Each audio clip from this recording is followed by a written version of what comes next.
All right, all right. Oh man, welcome back, guys.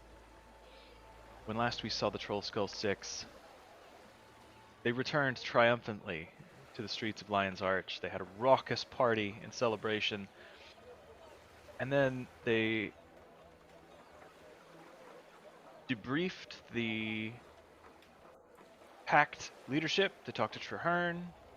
They talked to the other Pact folks. They began plans to make a journey to the free city of Amnoon on the edge of the Crystal Desert.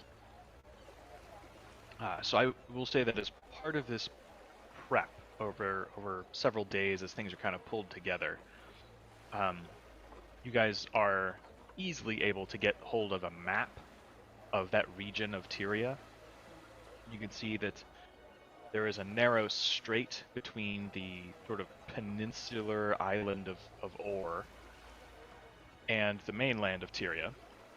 And passing through those straits, which have been colorfully named the Straits of Devastation since Or resurfaced. After passing through those, you end up in a large body of water called the Sea of Elona, which eventually, as you move west to east, comes up against the shore of the Crystal Desert. It is a massive, low-lying, Sahara Desert-like environment. The coast is a little more fertile. To the north, several days ride north out of town across a sea of dry, barren sand dunes and dusty canyons. The land rises up into a high plateau, referred to as the Desert Highlands, which ultimately rises steeper into hills and finally into the Blaze Ridge Mountains at their southern extreme. On the other side of those mountains are more familiar lands, the ruins of Ascalon that was, and Fort Ebonhawk, but that's, a week easily, probably 2 weeks, maybe more, walking through those hills from one to the other. As part of the general sort of introduction to the land, the Pact would let you know that as you're looking at this, you see a massive river that seems to flow from the southeast to the northwest. Kind of cuts down from the highlands of Elona to the south and comes downhill northward, kind of like the Nile, but it runs kind of east to west across the desert and ends emptying into the Sea of Elon, and that is the Elon River, which historically used to run north to south. It used to be the primary water source for all of Elona until probably around like 100 years ago, or 100 and yeah, 100 between 150 175 years ago. The powerful Lich King Palawa Joko dammed the river at its headwaters and redirected it to flow north downhill into the Crystal Desert. It has not had the effect of making the entire area fertile, but there is a sort of Nile basin type area where along the shores of the new Elon there is a more fertile strip of space, and where the river itself empties into the Sea of Elon, the free city of Amnoon kind of sits astride the river. And that is your destination. Is there anything that you guys would like to do in Lion's Arch before you embark?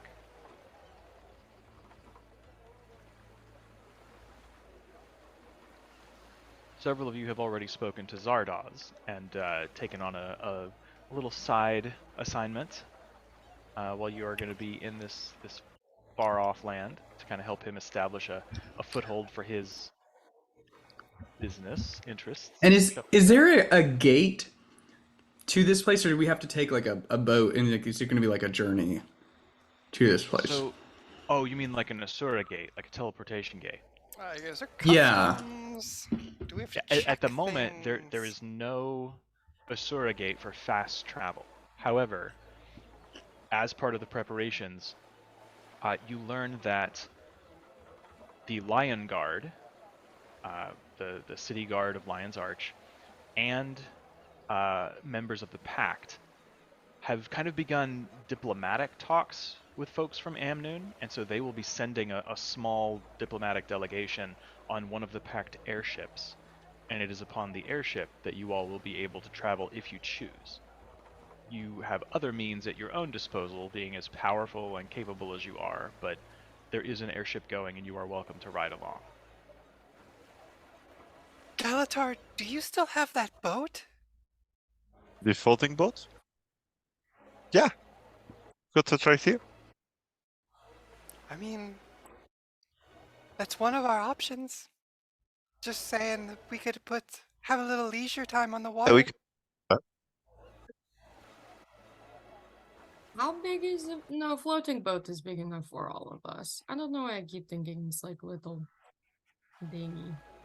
That'd be Yeah. silly. It's like a yacht. It's a decent Oh. size.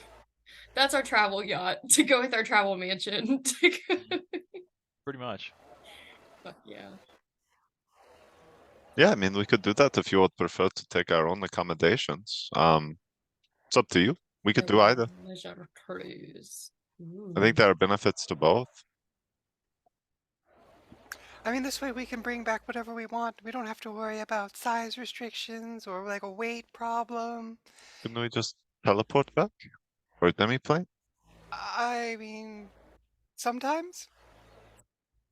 I mean, I guess if we are there, do I? It's the desert. Never mind. I was gonna say we could just transport there via plants because I can do that, but I don't think there's really plants there. I mean, I'm sure. But yeah, if we also go on our own, we don't have to put up with the fussy packed people trying to tell us how to live our lives. Or tell us that we're getting too dangerous for our own good. I like that thinking, Yeah, Heatry. That is, separate ourselves from anybody who thinks we're too strong or powerful. It does It's a good sign. to work. The folding boat doesn't come with a crew. No, that's true. Though just for the size of the folding boat, I should be able to sufficiently man most of the operation, and we would still have our nice sleep accommodations because I can still put up the chateau. We could hire people too. We could do that as We well. are kind of rich and known. Yeah, but I don't want to take a stranger with us on our cool boat. I will be the crew. Don't What worry. about that? What about that Lions? One of those guards who we like. I forget his name. Cornelius? Mortimer? Good old Mortimer! Mortimer. That's the one. We could hire him. I'm sure. I don't know how long he's. I don't know what kind of. Do they allow moonlighting? Can we lease him from the Lions Guild or the Lions Guard? I vote Bertie has to be the one to talk to Captain Keel about that. I feel like I could do pretty well in that situation. Sure, if you can Maybe. convince Ellen, I mean, we could take Morty. Also could just get on the airship they provided. Probably would be pretty fast. I will say Easy. that does seem to be the simplest option, but we can do either. What's simple? When do I we ever pick simple? like the airship option actually. I think I'm gonna vote for that one. I do like the airship. We're gonna be honest. It'll be your first time, won't it, Brina? It'll be my first time on the No, airship. that's with not true. You have Cornelius. been okay. I remember my first time on an airship today. Oh my god. So how much time do we have before this airship leaves, Ryan? After you talked to the Pact leadership, about 6-7 days. Oh, perfect. A Okay. couple of days in town. Yeah. Oh yeah, that's plenty of time. Brina, we're gonna hit the casinos God damn it. tonight, and we're gonna make the rounds. If we're heading to, a gambling establishment, one, we need to brush up on our skills, and two, it takes money to make money, baby. So we gotta cop a little coin before we head to the big stuff. Okay. Okay. How much money do you have, Brina? I put like a lot of it in the bank. I just let the little Banks are man for know. losers and idiots. Well, they have a lot of That's my what I We gold. put our money on the table, Brina, where it belongs. Okay, so what if I told you how much money I had? I'd probably double it in like a day. I don't know if I believe you. I have at least 3,000 gold pieces that we can. Holy shit. I don't buy a lot of things. My overhead is literally just like javelins. Yeah, yeah. Well, Shit, speaking of. we're gonna have to hit the casinos before we head out to the land of casinos because, Right. as I've already mentioned. Okay.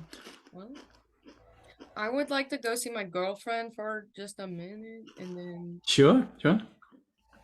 we can go. I have no objections to leaving for it's noon whenever we want to go.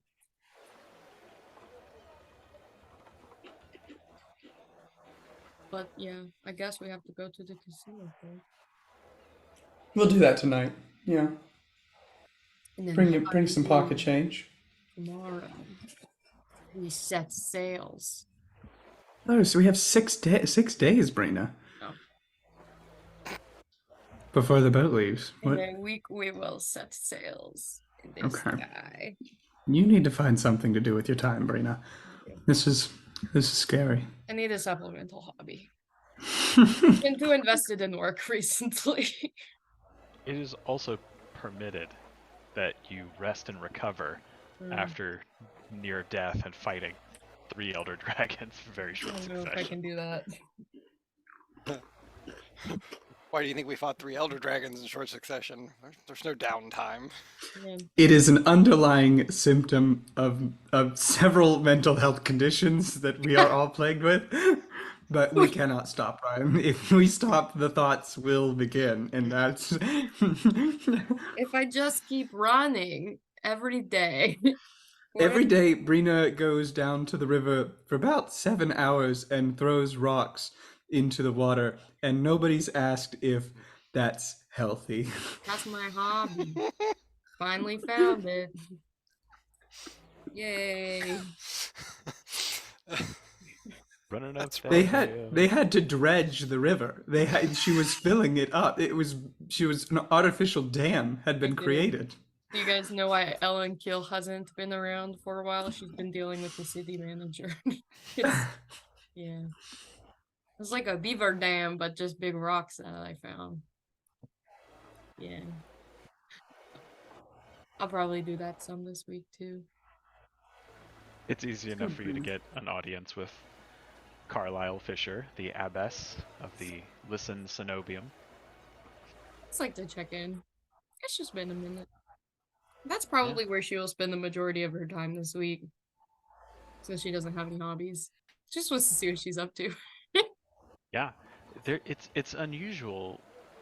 Like, you've spent a lot of time with her before, and you've seen her usually at the end of the day or at the start of the day. She's beginning or ending most of her sort of clerical work, paperwork, filing things, writing documents, signing documents.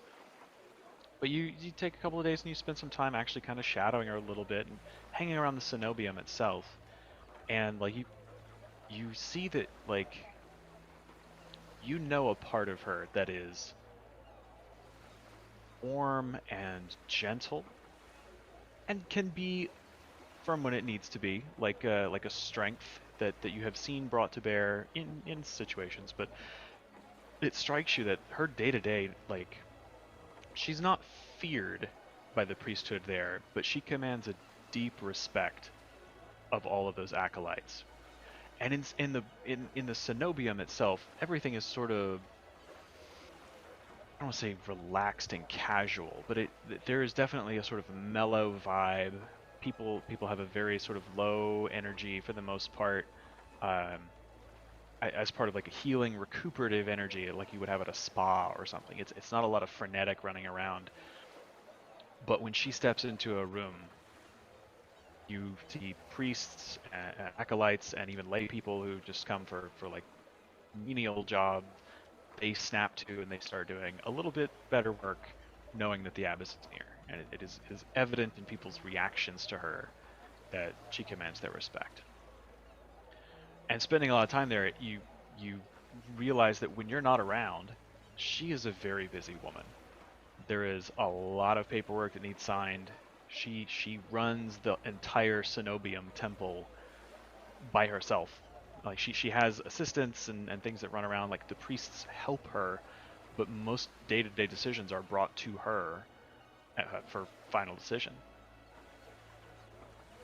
So it's interesting to get to know her in that way. And I will say that she greatly appreciates having you around more often, because at the end of a long, hard day, there's nothing like coming home to someone familiar you love and being able to kind of unwind and spend that sort of personal time not thinking about work with them. And it's nice. It's a welcome change, I imagine, from dragon slaying and constant adventuring and being at the edge of death.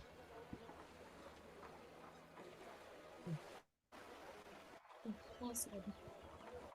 And on the night that you leave to go to the gambling house, she just sort of grabs you by the hand as you're about to head out the door and like pulls you down a little bit, stands up on her tippy toes and gives you like a little kiss on the forehead and says, "Be careful."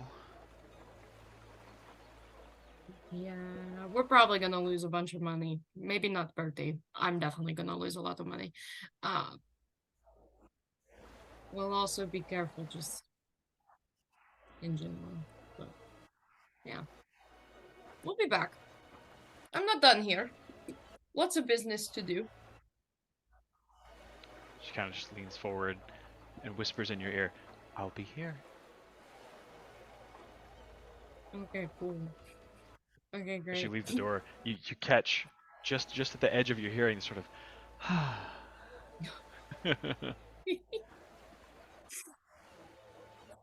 Okay, cool. Sabrina and Bertie go gambling. I will say actually before they go, because that's the Uh-huh. same night we talked to Zardos, right? Or same day, rather. Yeah. Do you guys hit the casinos the first night or towards the end? It doesn't matter. It can be the middle. Okay. Well, I after we get Okay, done talking so- to Zardos, yes. All right. And Yeah. we get back to the evening, I will, just like before bed, it's an offhanded sort of thought, I'm going to wish to scry on the painting. To scry on the painting? Can I? Oh, shit, never I mind. don't think it can scry on an No, object. right, yeah, I Mhm. forgot. But I can, Zalambur. what about the room that the painting is in? Because it can be a location. Do you know the room the painting is in? I mean, obviously I know it's in a room. You know the painting's in a room. Do you know that? I would say if you're going to scry on a room, it needs to be like a room, like a specific room. Mm. The room the painting is in is not really a Then place. I'll just scry on the building. The Grand Sahil Casino. Mm. Okay.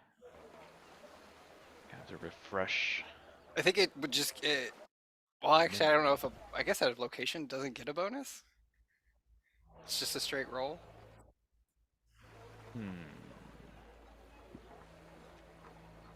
You choose a location you have seen before. Oh, okay. Well, never mind.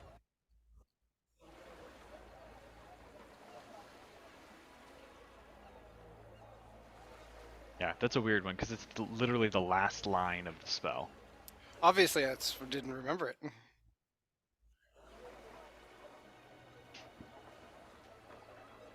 All right. So for gambling, it is a series of 3. Right. Checks. I would like to, before we head out gambling, would it be possible?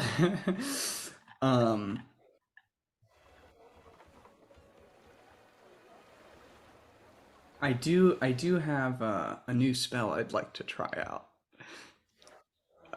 And in Lion's Arch, I feel like I could get away with this.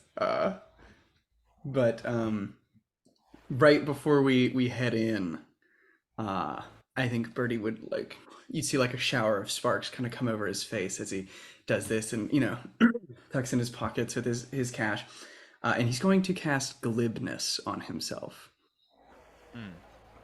Okay.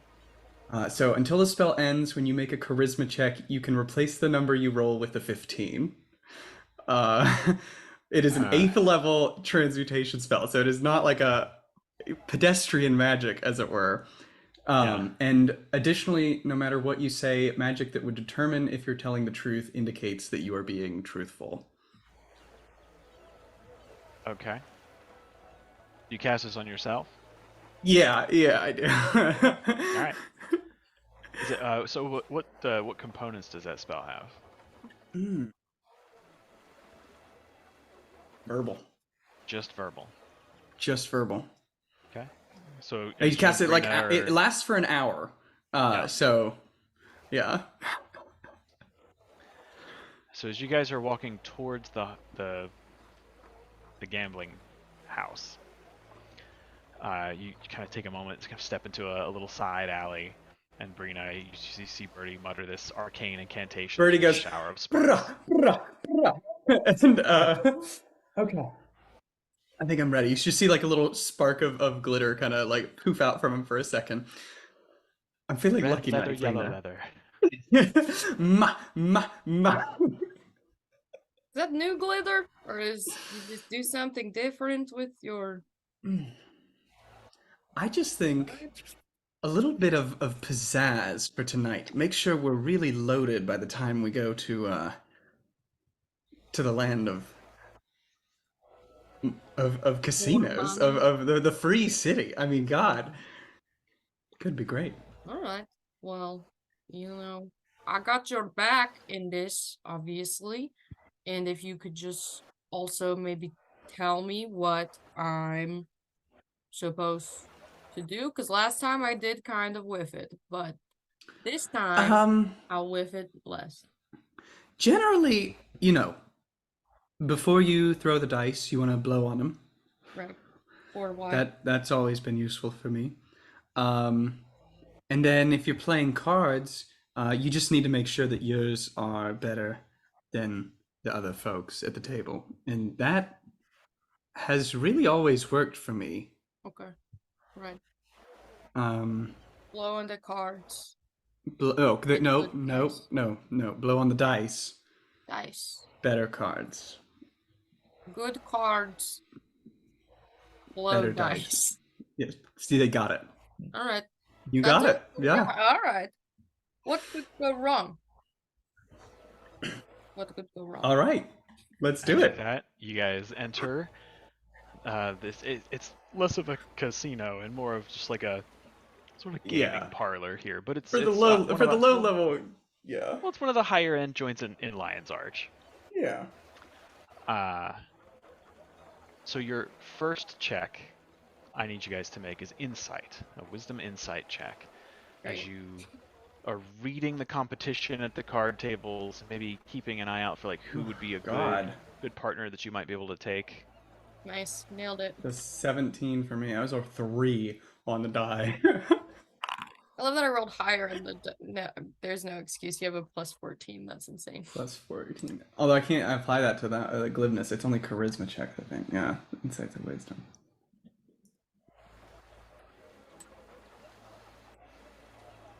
This is going well. All right. Great start. Second check is deception to kind of bluff your way through some of the card games. Awesome. Better than last time. Mine would actually be 32. With do you want to donate some of that to me? Is that how big it works? And the final one would be intimidation. Intimidation. Yeah. I'm done with that. And so mine would actually be 15 plus 8, so 23. God damn it, Campfield. Oh shit, you know what? I was supposed to have you name your bets. Oh, I'm all in. I mean, that's the only way Birdie plays. Up to a maximum of 1,000 gold. Right, yeah. So how much money would Brina have bet? 1,000 gold. Oh, yes! 1,000 gold pieces. Let's She said to fucking like go, bring all Brina. her money. Yeah, we gotta get loaded for this thing. I think she brings it all out, and they're like, the limit is 1,000 gold, and she like puts some back in her pocket. Oh my god, she brought her life savings to the casino. But a bank was bad. So, Brina has a rough night, but she doesn't lose everything. You walk away having lost half of that money, so Awesome. you lost 500 gold. Cool. Great. Fuck. At least it wasn't negative. It's literally pretend money at this point. No. Well, it always has been. Bertie has an amazing night, and so you end up earning 2,000 gold. Great success. Great success. 3 successes. Wow. Glibness. My god. That's the last thing you fucking needed. The lowest random pre-roll was a 10. Thankfully, because that was the last one for Brina. Oof. Wow. Bertie, Yeah. how'd you do? Oh, I did great. You see, he's got like a bag that is like weighing him down at this point. Oh, it's so good. I'm gonna go put this in the bank, and then we'll have it in the free city. I mean, God. See a if couple of we- like merchant princes off behind him, like grabbing whiskeys at the bar, just giving him nasty looks over their shoulders. They're always upset. Even, I always beat them out. They've got a grudge at this point, I think. And did you try? How did you do, Brina? Did you make out good? Oh, I blew on the dice. You on the dice, yeah. I had the cards, and Sure. I lost 500 gold pieces. So. Oh no, Brina, that's so sad. Okay, let's go. But they only let me bet 1,000, so. Right. Yeah, table limits. I know. I'd get around it too if I could, but we'll come back next time maybe, and I'm sure you'll get the hang of it. Maybe next time. Maybe next time. Yeah. Maybe next time.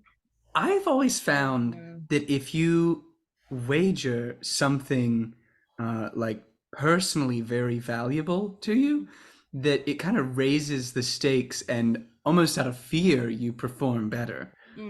So maybe consider that if it's like a priceless heirloom, or that might turn the tide in your favor. I don't know. I do consider 1,000 gold pieces to be pretty valuable, but I'm just saying it couldn't hurt. You got to try everything once, right? I mean, you'll find your luck someday. I know it. Well, free city. In the free city, baby. That's what I'm saying. I'm gonna bring my black pearl. I'm gonna bring my diamonds. I'm bringing my literally everything, and we're just gonna put it all on 27 black and let it ride, baby. You know what I mean? Should I bring all of the money that I own from the bank with me? I think they'll have a bank there. I think you could. Yeah, we're gonna go put this. You shouldn't walk around town with that much gold. So thanks. Yeah. Okay. Oh, wait. So are you like hurting for cash now? No. Do you need like work or something? Maybe, like if you just lost 500 gold, like maybe you need like a gig or something to kind of help recoup those. Point the whole time to this escapade. I am so fucking proud of you. Are you trying to? I mean, God, 500 gold, Brina. That's like, are you in like debt, or like do you need? No, I have more money than I could literally ever spend right now. So. I mean, how much? I mean, are you like set for the future? Do you think? Like, how much? You said you just lost 500 gold. What does the future have to do with this? I mean, they say you should have at least like 50,000 gold in the bank before you call it quits. You know what I mean? Who's they? financial advisor. Do you not have a financial advisor, Brina? I mean, I've got Oh my you. god. I tell you what, if you need some money, and now I wouldn't put this out there lightly, but I actually have a connect in the Free City, who has offered like kind of a just like a little gig. There's like this kind of gang leader or something down there that he's got beef with, and asked us to see if we could kind of help smooth things out there. A bad guy, bad dude. But it'd probably pay well if you were trying to come back up with that 500 gold. You know, I don't even really. I don't love the money. I do love conflict resolution, though. So my Sure, this is a form of that, I think. Yeah, yeah, and it's all on the even. Like, it's for a real stand-up guy, and the guy we're like, gonna try and even things out with here and kind of level things with is a real bad dude. Like, he's into some shady stuff, and so I think my connect is really just like looking for a little bit of resolution there. Well, Bertie, I've known you through thick and thin for what feels like lifetimes now, so I trust you Right. implicitly. So what could go Right. wrong? All right. Fantastic. I thought I was going to have to lie or something, but this is great. Okay. Wait. So what? you're in? What the? Yeah, all right. Mary, you have a question?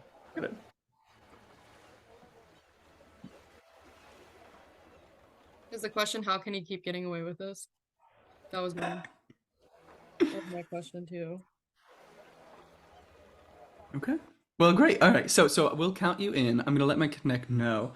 It has to do with actually like recovering like a stolen painting, I think. Oh, that's cool art. So it's like this gang leader, I think, like kind of stole this painting. It's actually like a very valuable artifact. And we're gonna try and recover that stolen property as kind of the first step in this conflict resolution, I think. Okay, well, that seems totally reasonable, not underhanded or suspicious at all. And I will do it. Exactly. Right. Perfect.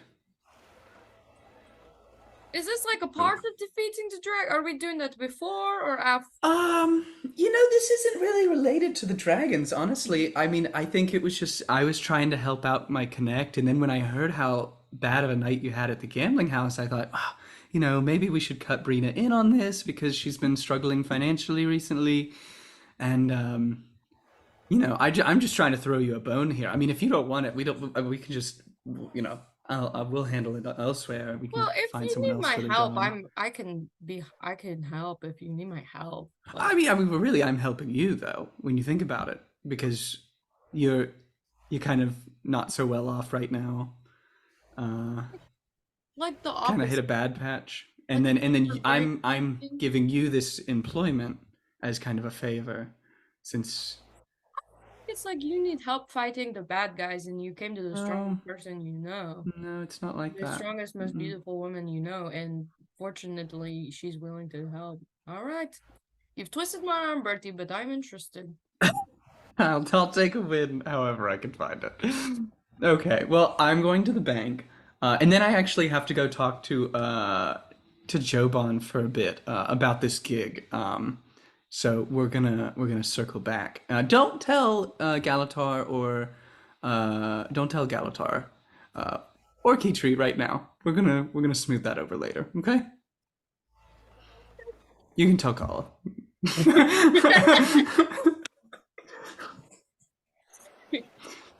All right. No notes.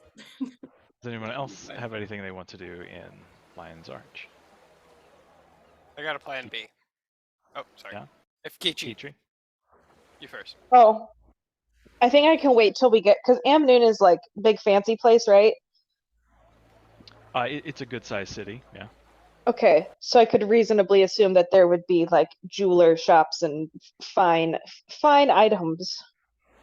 As you ask around in part of your plans for the trip, yes. Yeah, there's a... I will wait till we get there to go shopping. Okay.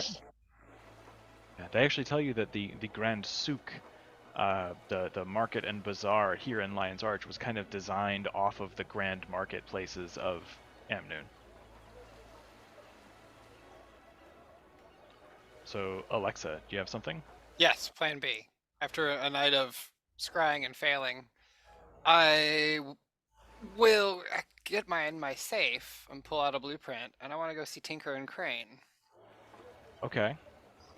And As you walk into the consortium building, you see the familiar figure of this tall Silvari man with sort of like dark, brownish, almost gray, bark-like skin. His hair sort of pushed back, almost spiny like thorns. He has narrow, kind of beady eyes, but he nods at you, and you recognize the chief of security, Kanak. And he just kind of motions you through. You know where you're going. It's easy enough to find Tinker and Crane. good morning. How have you two been? I just kind of burst in. They kind of look up startled, and Crane just says, "Ah, Alexa, it's been quite some time. How can we help you today?" I actually have this old blueprint that I've been keeping for a while. That I think now is the time. I've got a little extra time to take care of it, and it's a wand of detect magic. And it's that old blueprint. I have it written as a red wand of detect magic. A red wand specifically of detect magic? Yeah. Out of curiosity, do you remember where you got that? A long time ago in a galaxy far away. I mean, I think that was a brine flayer thing. I know it was all the way back in the Tier beginning. 1, I'm thinking. Or Quippa's lab, more likely. It was around when I was making my BFG and things. And I just didn't have time at that time to make it. But now that we've got a week to kill, I figure I could see if I could get it made finally. Yeah, in Quippa's lab, there was a red mahogany wand. Marv, with 2 V's, was one of Quippa's assistants back when they were holed up at Townsend Tower. And he made you the blueprint.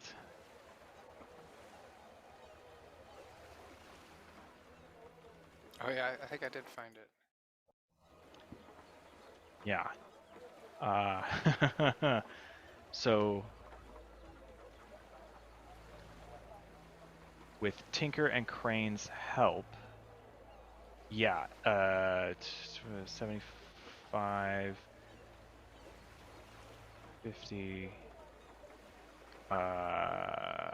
Yeah, it'll just take like 3.5 days, something like that. 250 gold in materials. Easily, But with 3 people doing 25 gold worth of work per day, and they're happy to help. They don't care. Tinker is especially excited. Zoinks! New blueprint! Oh, Crane, this will be so much fun. Have your nights been any different, or are you just still keeping up with the same thing? Same thing we do every night, Alexa. Try to make a better magical item. Yeah, easily enough. A wand of, should detect magic? Yes. Yeah.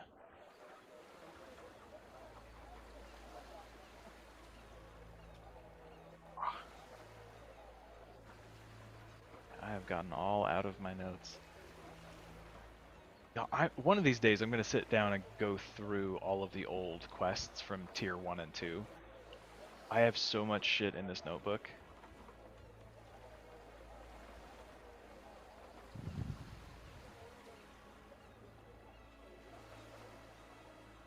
All right, yeah. So for 3 days ish, you come in early in the day. Typically, You see Canuck waiting around in like the front lobby area, just kind of keeping an eye on people. He's not always there because they have guards, but you know he is the sort of chief security officer for this consortium organization. Every day, sort of nods at you respectably, and usually when you leave in the evenings, he's not there. But the three of you, labor on that, and 250 gold pieces, and 3 days later, you have a functioning wand.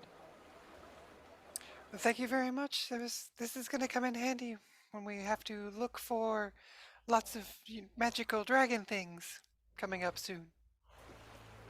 It was my absolute pleasure, Narf.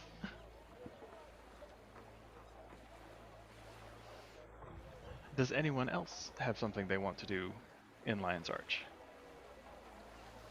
I think I could be misremembering, but I think there were some books that might be available or additional information to read about Kralkatorrik and his magic and like his sort of what is known about him, the case it might be helpful to us later. Would I just be able to kind of spend the week just reading as much as I could on that and the free city of Amnoon? Amnoon? About Yeah. like who are kind of the key political people and stuff there that we'd need to make sure to talk to. So most of what you can find in the library, in the Great Temple to Cormyr, is let's break this up into two parts. So for Kralkatorrik, there are a handful of like first-hand accounts, either written by or dictated to scribes from people who have survived encounters with the branded. There is actually a dictated brief, like a 15-20 page report from General Almora about her experience when the dragon flew over, originally branding parts of Ascalon, and it destroyed her warband. So you get a little more detail there, but you notice that the dictation is cold and clinical. It is hard numbers, facts, motions, and it's like a almost robotic series of descriptions of events that happened, whereas what you heard from her personally had a little more emotion behind it. Very much what you would read from a professional soldier. There is a collection of accounts, kind of all bound up in a leather, in like a little leather tome. It's fairly small for other books you've seen at the library. It's a collection of accounts from the members of Destiny's Edge, so Zoja, Logan. Notably, there is not one from Ritlock, but there is one from Erstagalkin, and there is no account from Kaith. But it kind of talks in greater detail about when they fought Kralkatorrik with the help of Glint. There's a very colorful description from Air about Glint grasping onto Kralkatorrik by the neck, despite she was much smaller than he was. That he was a very large dragon, and you've seen Elder Dragons, so you know. You get a little bit of information from Zoja's account about her mentor Snaff and these special golem control crystals that he had created, and they were trying to coat Kralkatorrik in a certain type of material or somehow get him to ingest or otherwise be affected by this dust that linked to the crystals that would allow him to sort of dominate the creature and bring it down to the ground and sort of hold it paralyzed and control it. But despite his best efforts and the remarkable strength of his invention, Kralkatorrik was unable to be contained.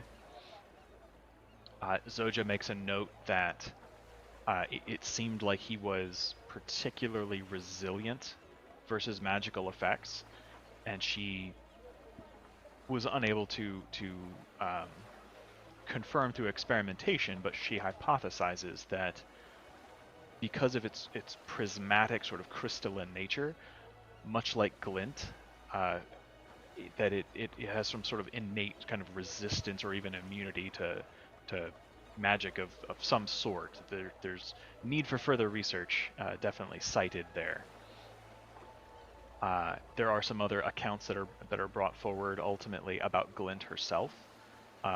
Testimonials from the heroes of the Flameseeker prophecies, their journey through the Crystal Desert to various historical sites to reenact historical trials, speaking with the Dragon Glint in her hidden lair, which, according to legend, was hidden within a single grain of sand in the Crystal Desert, so that Kralkatorrik couldn't find her if he ever woke up again. The lair since has perished or faded, it is believed, because Glint herself passed away. But it was, as best they could figure, it was some kind of extra-dimensional space. But Glint herself, gifted with prophecy, with foresight, strong with divination and illusion magic. She certainly had an affinity for crystal and for the sands of the desert itself. They could kind of be manipulated by Glint. There's a little bit of that in the Destiny's Edge accounts, that Kralkatorrik certainly had some sort of sway over crystalline materials, including sand. Also, you've seen this with branded creatures, and it is confirmed through many of these accounts that the brand itself and Kralkatorrik sort of innately have the ability to tap into like latent electrical energy, lightning, superheated sort of branches of raw arcane force that just lance outward and affect the environment around them. You know from talking to Aurene and from all of these accounts and many others that his ability to push out his influence and use his corruption to brand creatures and turn them into his twisted servants is unique among his siblings. All the others, you either had to be a corpse or otherwise either like a willing recipient of the dragon's gift, in the case of Jormag, or else you were created from raw materials like Primordus. Mordremoth, the jungle dragon, could take organic creatures and sort of dissolve them in like pitcher plants, kind of, and take their genetics and help build better Sylvari-like humanoid plant constructs. But Kralkatorrik seems a bit more dangerous in that he can brand living creatures and just turn them into his slaves, and it's a very sort of disconcerting concern of most of the people who looked at it. But Aurene has said that her blessing should prevent that from happening to you all. Regarding the free city of Amnoon, in the past, it was known as the Amnoon Oasis. There was no Elon River in the desert. The desert itself used to be the Crystal Sea, but was turned into the desert during the struggle of the gods against Abaddon when he fell. The oasis was near the coast and kind of had a little bit of sort of like natural underground water that allowed it to function as an oasis for travelers. But once you left the safety of the coast and ventured into the desert proper, it was just a sea of dunes for days and days, weeks of walking. All the way north to the Highlands Plateau and all the way south to what is called the Desolation, the area where Abaddon fell and the tear in reality that leads to the realm of torment was formed. It's just a blasted land of sulfurous wastes, hazardous to life in general. Currently where the great bone palace of Palawa Joko stands. There's a little bit of information gathered from overland travelers who escaped Amnoon and crossed the Blaze Ridge Mountains into Old Ascalon. Most people with that story died because of attacks by branded creatures, the rugged mountain environments themselves, or entering the ruins of Ascalon were slain by Char for being human before the ceasefire. There's not a lot of traffic that way. The few accounts that have escaped Elona talk about Palawa Joko, the Lich King, conquering the lands of Vabi and Korna to the south, damming the river, pushing it northward through the Crystal Desert. There is just like a handful, like 3 or 4 brief descriptions of his undead kingdom. Elonians live there, but Joko has some sort of special ability to raise creatures in his service that retain a little bit of their identity, just enough to be useful and to know not to kill other Elonians and especially their family members. There's almost like a cult formed around him that, you know, if you're fortunate and faithful to the king, then perhaps when you die, if you are worthy, you will be awakened and become a conservator or a guardian of your family and your family's lands, serving as a protector in undeath. There is a massive wall that separates the kingdoms of Joko from the Crystal Desert, and the Free City of Amnoon is called that because it is a free and independent city-state. More than that, there's not really detailed information about the current power structure, although they do provide you, because of your rank as commander in the Pact, with some Order of Whispers reports that detail that there is currently a city council. There's like a council of elders, there is a chief councilor, but they are all elected from the nobility of the city, and their job is, it's kind of like the Captain's Council of Lion's Arch. Their job is to provide philanthropic aid, to build up the city infrastructure, to coordinate citywide tasks, you know, for the betterment of all the people, and to raise and maintain the standing guard, the Cavaliers is what they're called, to defend the city against any threats that come. It's mostly monsters from the Crystal Desert, beasts and terrible things that come out of the sands, but occasionally fighting amongst the awakened minions of Palawa Joko, occasionally branded creatures. But there are only like 2 or 3 reports from that, because travel between there, up until you guys killed Zaitan 2-3 months ago, was impossible for those who couldn't like teleport there freely, and it's a very small number of people in Tyria. Yeah, that makes sense. Okay, because what I was just most curious of, it doesn't seem like the Lich King has much influence or presence at all within the Free City. They seem completely separated from his influence. As far as based the on the Order of reports we have. Whispers reports, they are not a vassal state of his, and his kingdom is several days, maybe a week or a little bit more than that, trek through pretty hazardous desert terrain to get to Gotcha. this massive, what they call the Bone Wall, Mhm. that forms the border of his kingdom. Okay, that makes sense. No Zalambor reports in those Orders of Whispers? There is a mention of a wealthy casino owner who is a philanthropic patron in the city, who wields a bit of influence among the council, but just a side note. Just an asterisk. Yeah, I would say it doesn't even really have his name. It just says like there's a casino owner who has influence among the council, like more investigation required.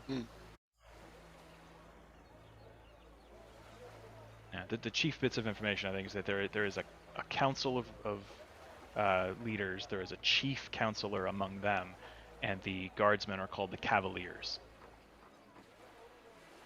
And I will say that one of the agents identifies themselves as an Asura. Not directly, but they talk about being about 3.5 feet tall, and how intimidating some of the Cavaliers look on their raptors with their long spears. And they describe these reptilian mounts that go up on 2 legs with small claws in the front, long tails, and enormous clicking claws on their feet. But they are agile, and they can jump very far. That's cool. Thank you. That was all I wanted, was just to check on those 2 things. Absolutely. Anything else Oh. in Lion's Arch? Yes. I guess this is like Keitu's just going to like go and take a large amount of money out of the bank. Okay. Birdie's been whispering to her. So bear in mind what you are carrying with you, how you are carrying it, how much it weighs, what you look like with all of your kit. Because I couldn't get to like I couldn't get to my bank account in Amnoon, can I? Do you want to inquire at the bank about that? I can sure ask before I just decide to take the money. Yeah. So as you kind of tell them your plans, you kind of chit-chatting with the teller, telling her what's going on, and obviously. Yeah, like I really need to get some expensive things, but I just wanted to check about, how I could possibly get can I access my bank account, say, in the free city of Amnoon? This young woman, very dark tan skin with hair, dark black, kind of pulled back into plaited braids, in a big, long, like massive tail behind her head, says, "Oh, but yes, of course. We have Shunlai accounts in Amnoon, in Istan, in Kantha, anywhere you go interior. If the city is large enough, we are there." Oh, that's wonderful. Thank you so much. You've been so helpful today. "It is my honor, Dragon Slayer." Oh. You Keitra guys just are like known. blushes and like she doesn't know what to do. She's like, bye. Yeah. Anything else for Lion's Arch? Oh, go ahead. Nah, well, I'll mention it quick. One of the nights, actually, I'm gonna find Kala. Kala, do you still have that mantle cow thingy that lets you slip between the worlds? Yeah. Yeah, I mean, you don't get rid of something like that. Do you mind if I use it for a little while? Sure. Okay. Just gonna pick that up and attune to it. Yeah, I feel like Mersat mantle. Is that what it was? Yeah. So it's this gorgeous sort of chest plate with pauldrons that has like a little collar, and it sits. It would normally be like part of a cloak, but it's very, very lightweight. This golden metallic metal, and when you attune to it, where a cloak would be, there are these streaming, almost transparent tendrils of magical energy that sort of wave out behind you. Now. I have to. This doesn't really help their previous thoughts about us becoming evil, I guess. I forgot that lets you hover above the ground for a foot as a bonus action. You can sort of levitate and hover. And I can be stealthy too.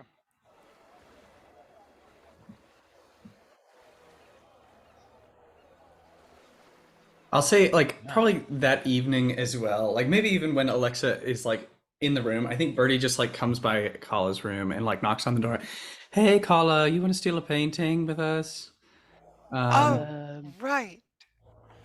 Here in LA? Nah, over at Oh, sea, sure. Free City. No, Yeah, nobody's gonna You don't care. fuck where you live. Yeah. Yeah, like Jesus Christ, come on, we're not animals. Okay, cool. Now Birdie closes the door and got Alexa and Colin here. Okay, so Brina, I got on board. Yeah, that was pretty easy. We're gonna talk about the elephant in the room here. It's a book. Here's what I was thinking. We're like, oh, it's just a painting, but we thought it was a book. A very important historic painting that And was it's stolen magical. from its rightful home in a local museum that this figure has, and I think that gets us in with our good friends. Yeah, I think so. Okay, yeah, this is gonna be easy. It's gonna be fine. Okay, I mean, So Birdie, we got the majority on our side already. yeah. Birdie will in the room cast glibness on himself again. I'm assuming this is the following day. Or Sure. not like Yeah. the same day. A couple days later. Yeah. And then he's gonna go find out. He's gonna find. I'm gonna grab like a newspaper. If I Yeah. can, One of the broadsheets. Yeah. just broadsheet. And I'm gonna go find where wherever Galatar is. I don't know where he would be, Probably but at the library.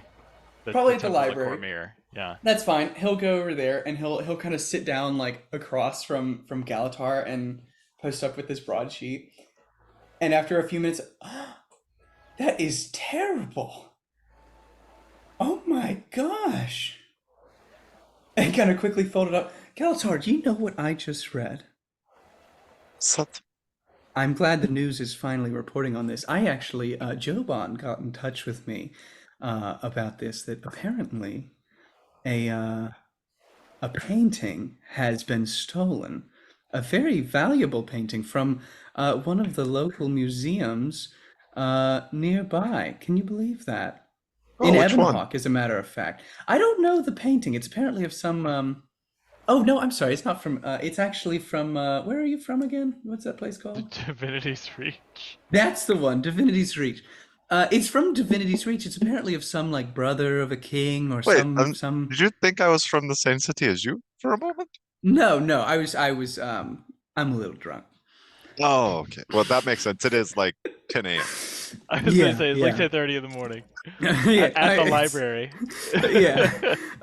But Joban was saying apparently this Divinity's Reach painting of a historic figure has gone missing from one of the local museums. I don't know what museums are there. Yeah, actually went to all of them as a kid. My dad was really big Right. on like the free weekend Probably- museum things. It was probably the big free weekend museum. And anyways, apparently it's in the Free City. And some like gang or something got a hold of it. And I was just talking to Kala and Alexa about it, and I think we should get it back for him, don't you think? Well, yeah, that makes sense. Do you have like Glad you're on information board. though on the painting or the museum? I'd love to read the news article you were just referencing so I could learn a little more. No, it wasn't in this paper. What? But it was in a different paper. I read it earlier this morning. Maybe you are drunk. I think it's apparently it's at the I think it's being held by like one of the kind of uppity gangs that operates within the casinos there. So we'll have to go in very suave.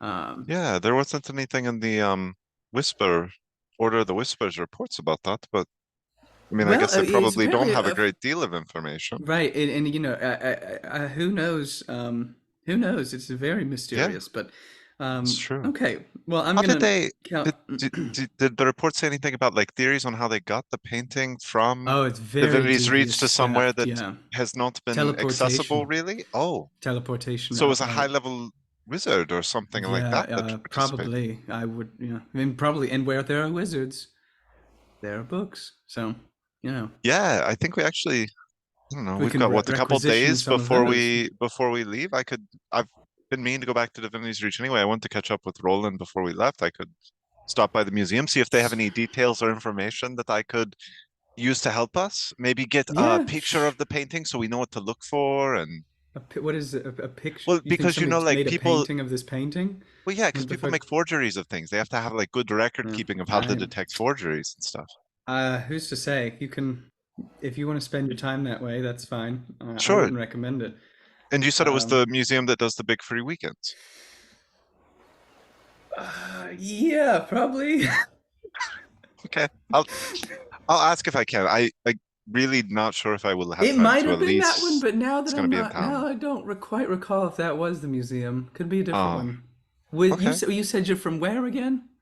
Divinity's Reach, the city we visited several times together. You've met my parents. Maybe it wasn't Divinity's Reach. Maybe it was Radasum. Maybe could have been. I think that one. Galatar gets really serious for a second and just like stares at Bertie. It's like, "Are you okay? I know we went through a lot. We had that weird vision with No, I'm doing Did we well. just I'm doing well. like? Are you okay? I'm gonna mark you down as good for this painting gig because Joban said it'll pay well too. Oh, So I'm you not could worried buy about the some money, but if books. there's a piece of cultural history that we could help preserve, I mean, sure.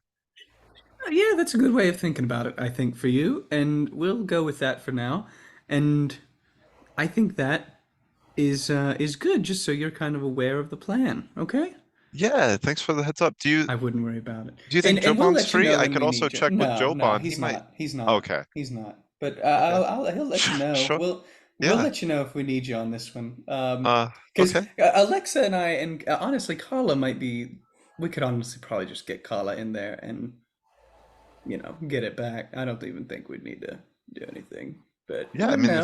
if you're confident, I'm always happy to help, especially if there's a wizard involved that, I might be able to help shut down some of his offensive capabilities and buy Wizard, you all some time. bard could be a Yeah. warlock. You never Oh, know I with mean, these you're things. surely But very capable, as is Alexa as a spellcaster, but yeah, and and I Cull is will. of course very sneaky. Right. Yeah. So I wouldn't ask around too much. I think people are trying to keep it low profile. Oh, Um, okay.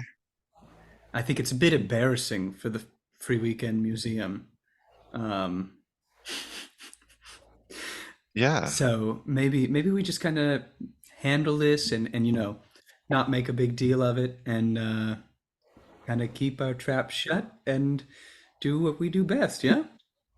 Yeah, you know what? I won't when I'm back in Divinity's Reach. I won't even go to the museum. I'll just kind of let Roland and Burkhard know what we're up to, just so that they, I wouldn't. I can. wouldn't. I wouldn't. I Well, wouldn't tell are them you that. sure? I wouldn't want It could like. compromise the mission. Could compromise the Oh, mission.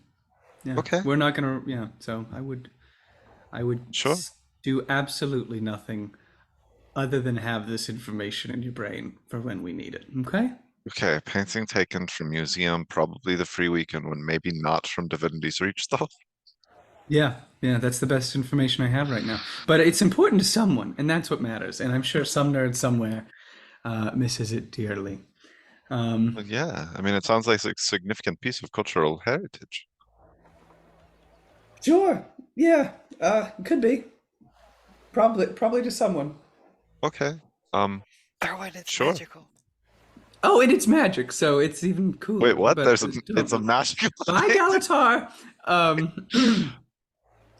And yeah. Lastly, I'll head over to Keytree. Bertie's exiting the building. Go to Keytree. Keytree. How do you feel? How would you feel if you had a cool painting and someone took it from you? Well, I don't particularly like. I'm not well versed in necessarily the visual arts, painting, that sort of thing. I know Brina's quite talented, so I imagine if it was painting I had somehow come to care about, I wouldn't be happy if it was taken, but Right. Well, at a the same friend of time, I don't mine. think it's likely that I'd have a painting.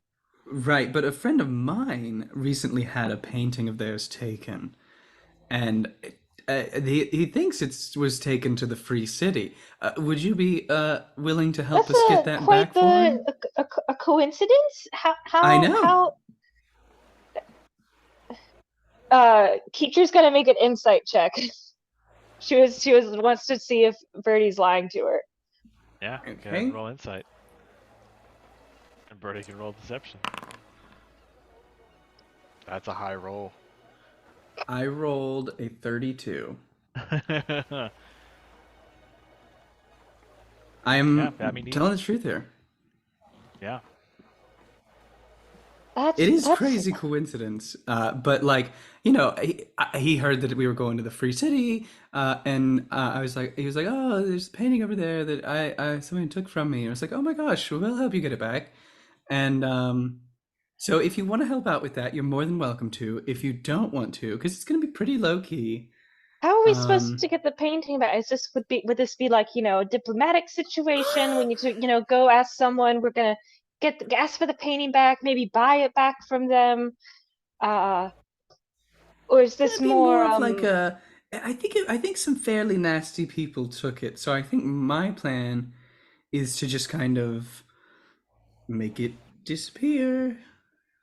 There's a little puff of glitter. Is the plan to do this before or after the dragon killing?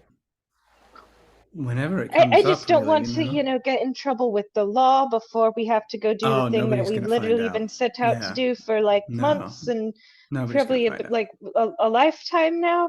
Nobody will even know. I wouldn't really want to jeopardize that, and Yeah. also we No, don't want to nothing's really gonna get bring jeopardized. unnecessary harm to anybody. No, we're not harming This is anybody. you. Nobody's gonna You get said they harmed. seem nasty, but does that really mean Well, they they seem deserve? nasty in deserve- a kind of a personal sense, But I think it's gonna be fine. I don't think So anybody's gonna get hurt. is this someone that your friend just has Beef, yeah, a little beef with, I think. Yeah, I was going to say pardon the term beef, but yeah. Right. Rip in peace, cows. No, I think it's just like And your friend can't go get this painting back themselves? Like, why are we being brought in on he this? broke his leg. It was so sad, actually. Wow. Yeah. Players just die. So yeah, is no, that a yes? I mean, honestly, Can I get a commitment out I'd of help that? out if this friend of yours really That sounds great. like Well, you're such a they dear for really- helping out. I really appreciate it. That is what so a thoughtful crazy of you. coincidence. This is I know. so Yeah. wild. The world is vast and full of weird coincidences, but I I appreciate the suppose help. And so. we'll let you know when it comes up. We'll kind of get some more details as they come. But sure, nothing's okay. gonna get jeopardized or anything from any. It's gonna be very easy and straightforward. Get in, get out. Deliver the painting, and yeah. Wait, Okay, where do we great. need to deliver the painting to? I'll just bring it back to my friend's house when we get back. Here? No, it's he lives next town over. Which is, you've been there. It's technically Apple Nook. You mean the that's farming good, that village? works. Your friend That's lives the in one. Applenook? And they Yeah, have I this. think so. They have a painting, Maybe. and they've broken their leg. Oh my gosh, that's so yeah, terrible. it was a farming accident. Really, it fell out of a hay loft. It was a cow kick. Okay. Yeah. Um. Oh my God, have you done something with your hair? It looks really nice. No, it's literally the same. I don't ever touch it. Well, it's whatever it's you're all doing, it's all keep plant doing it. material here. Yeah. So that's I great. don't ever have to do anything to it ever. Cause what's your strange. secret? I don't have a secret, Bertie. Oh. We literally live in the same house together. You see me. I don't ever do anything with my hair. You, however, spend about 2 hours every morning in the bathroom getting ready. Yeah, I gotta put my face on. Do you think the rest of us would have time to do things if this one bathroom tower? I'm kidding. I know it's not one bathroom, but It's one small bath. it's one small bathroom that Bertie holds every morning. And then there's like a Bertie's bathroom upstairs. We have to go downstairs and use the toilet in the bar, and that is disgusting. But anyways, So that's no. a yes Are you on trying to helping out with flatter the me for some painting? reason? No. Insight check. Do I believe him? Make another insight check. Why is Bertie flattering her?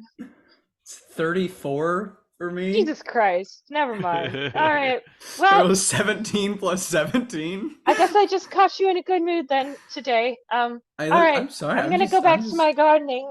I'll see you later. Bye. And she's gonna shove him out the door and swing it shut. Be like, whatever. All right, and then I'll report back to Alexa and Kala. All right, I got. When you walk in the door, like floating a foot off the ground with these trailing spectral streamers. Why would you do that? Get down, God. You can't hear me walking anymore, though. This is gonna be excellent. Plus, I can sneak around. Listen, if Galatar asks, the painting we're after is from a museum that's open on the weekends. If Kitri asks, it's my friend from Apple Nook. Why would some fucker from Apple Nook have a magic painting? Alexa, I don't know. I was just kind of going with it. All right, it's like 10 a.m. and I'm so rarely up this early, and I got up early special to do this. Just give me a break, all right? So if it's Key Tree, but they're like relatively on board to help out if we need them. Okay, that's where I'm going at. That could be like, lookouts. Maybe like They don't have to. lookouts. Yeah, that's what I'm thinking. We'll figure it out. Yeah, I don't know, but okay, great. And Brina, I think she just doesn't know or care really. She just said yes immediately. It was kind of disturbing. So, I mean, she really does just listen to whatever you say. well, I have that effect on people, Alexa. Most people do. All right, let's set sail. I think that's. Oh, do we want to talk to Joban to see if he has any ins with the nobility over there? Because that's what Z was saying was that we might do well to get on their good list since they don't really like this fella over in Well, definitely the once Free we City. ruin his day, they'll like us more. Yeah. But I yeah, bet we you could talk to Joban has Joban. some. I bet you he knows somebody over there in the I upper always enjoy echelons. talking to Joban, so. Yeah.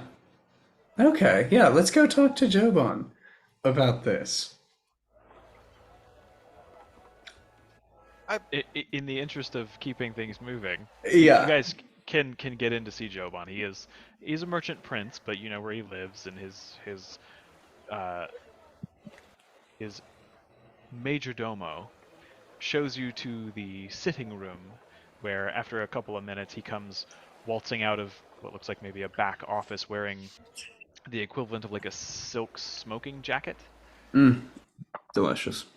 And just they're not quite hot pants, but they are like tight silk shorts that are probably like 6 inches higher than the level of his knee, just kind of peeking out from underneath the smoking jacket. But like an ornate jeweled ring on each finger, several golden and silver chains hanging around his neck, hair coiffed in a rising wave to one side, and unfortunately he has to tell you that while he is the merchant prince here in Lion's Arch that covers the import and the trade of exotic animals, he had kind of a connection that could sometimes get things from Elona. Trade was very difficult with Zaitan and the Risen kind of running the seas, but yeah, every now and then he could get something special, but unfortunately he does not really have contacts in the Free City. Damn. All right. Well, that answers that then. We'll just freeball it. We'll just go for it. We'll just run hard. I'm sorry I couldn't be of more help. Perhaps come back again and I'll see what I can do. No worries at all, Joban. A delight as always. You have been very helpful already. Anything I can do for the Dragon Slayers. Well, maybe we'll buy a pet someday. Bye, Joban. Our house is already like half a zoo. Jeez. All right. That's all I got then. Okay. Any last minute business before leaving LA? All right. The day of travel arrives, and you guys pack your things, gather your bags, your armor. Curiosity, is Brina taking more than one sword? Part of me thinks she still wouldn't. Okay. We can load up on one of the demi-planes as like a... God help us if equipment. anybody has a heat metal spell. We're done. We're done for. Another... Takes 1 second level spell to ruin our barbarian. 1 second sword gonna do? I'll bring it. Not get hot. Bring the flame tongue longsword. That one's just hot. That one is hot already. Yeah, but I'll bring that. They're kind of crossed across her back, a la one of the Ninja Turtles. Leonardo. Leonardo. You know. Yeah. Absolutely. So you guys head down towards the harbor ward. It's actually kind of near the Crow's Nest Tavern, where Rena throws rocks into the harbor directly at the top of this like 15, 20-foot high sort of seawall that drops down into the calm area where the ships are at anchor. You see there is a ship that has been prepared, and even as you approach it, you can hear the hum of the magical instruments and arcane energies that begin to levitate it out of the water so that the deck is now at level with the bit of street that you're standing on. A gangplank is sent out and attached to either side to allow people to make their way onto the ship. And two familiar figures stand beside it, bags in hand, ready to embark. The first is Kanak, the Sylvari Chief Security Officer of the Consortium Trading Guild. The second is Ellen Keel of the Lion Guard. And as you all approach, no. she just raises a hand in salute. She's got like a canvas, like sailor's duffel over one shoulder. Hail, Trollskull 6. It's been some time, huh? Oh my I god, understand we're gonna Alan! take a little trip together. I'm sorry that's your job. Hey, I'm not in charge of looking after you. I'm going on a diplomatic mission. You cause all the trouble you want. You're Traherne's problem now. Did you bring Mortimer? Is he coming too? Who?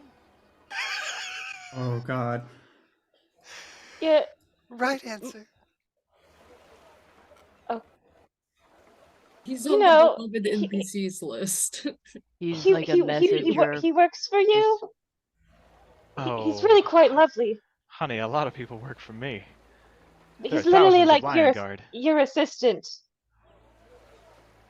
Oh, the little guy that bobs up and down when he comes into the... Yeah, no, he's staying here. He's got work to do. He's not a diplomat. I mean, neither am I for that matter, but when Captain Magnus Yes, says then why go, are you going? because Captain Magnus said go, I go where I'm ordered. Who are Well, you diplomating? Oh, a bunch of counselors, apparently. Really? Well, that is really interesting. I would actually love to meet them if you don't mind me tagging along. I can be very persuasive. I kind of assumed that's why you guys are going. Oh, great! We're going to open trade negotiations and diplomatic relations.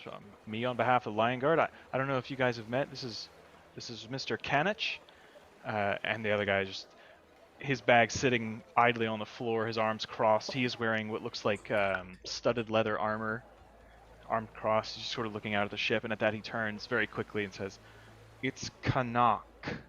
Hard K at the end, darling." Excuse me, Mr. Kanak. He works for the Consortium Trading Guild. Yes, I am their Chief Security Officer. Just like wave. Miss Alexa, a pleasure as always. Trollskull 6, I've heard a great deal about each of you. I trust this will be a fruitful endeavor. We are very hopeful. Yeah, let's open those trade negotiations. That sounds like a plan. That's the goal. Break into a new market so that my betters can begin to re-establish the old trade routes. It would benefit the Lion Guard greatly. He kind of turns and looks at Ellen, who's like, I suppose it would. I'm supposed to talk to them about shipping lanes, security, logistics. Right. We have a lot of crews out on the open ocean now. Last of the Risen have been taken care of. Right. Maybe a couple of stragglers left, but we'll handle them. Right, and we're talking dragons and, other stuff. We assumed you'd probably need to talk to them to get the lay of the land and Right. maybe mounts or arrange travel to wherever Kralkatorrik is. Right. That's what we're doing. At least that's the impression I got from Traherne. And Traherne knows best. Okay. Well, see you on board. Yep. She kind of awkwardly turns and makes her way It's On so board. good to see you, Ellen. Keeps on walking. You Ew. can see there's a slightly amused expression on Kanak's face. He leans down, shoulders his bag. It's a little smaller than Keel's. He just kind of gives you guys a once-over. Wow. I'm sure this will be quite entertaining. I'd like to roll for hotness for Kanak. I was just about to unmute to say Roll a D10. d10. Roll a D10, please. Canuck in boots. Oh! Alright. Kichi's gonna like, if he's like walking away, she's gonna like lean over and he's like, Alexa, how do you know him? He knows your name. How do you know him? Well, when I go to work at the consortium with Tinker and Crane, he's the guard. I see him nearly every day. I don't even know who those people are, but you gotta introduce me. Sure. Yeah, I mean, we'll have plenty of time when we're on the boat. Your roll didn't come through Foundry. What was it?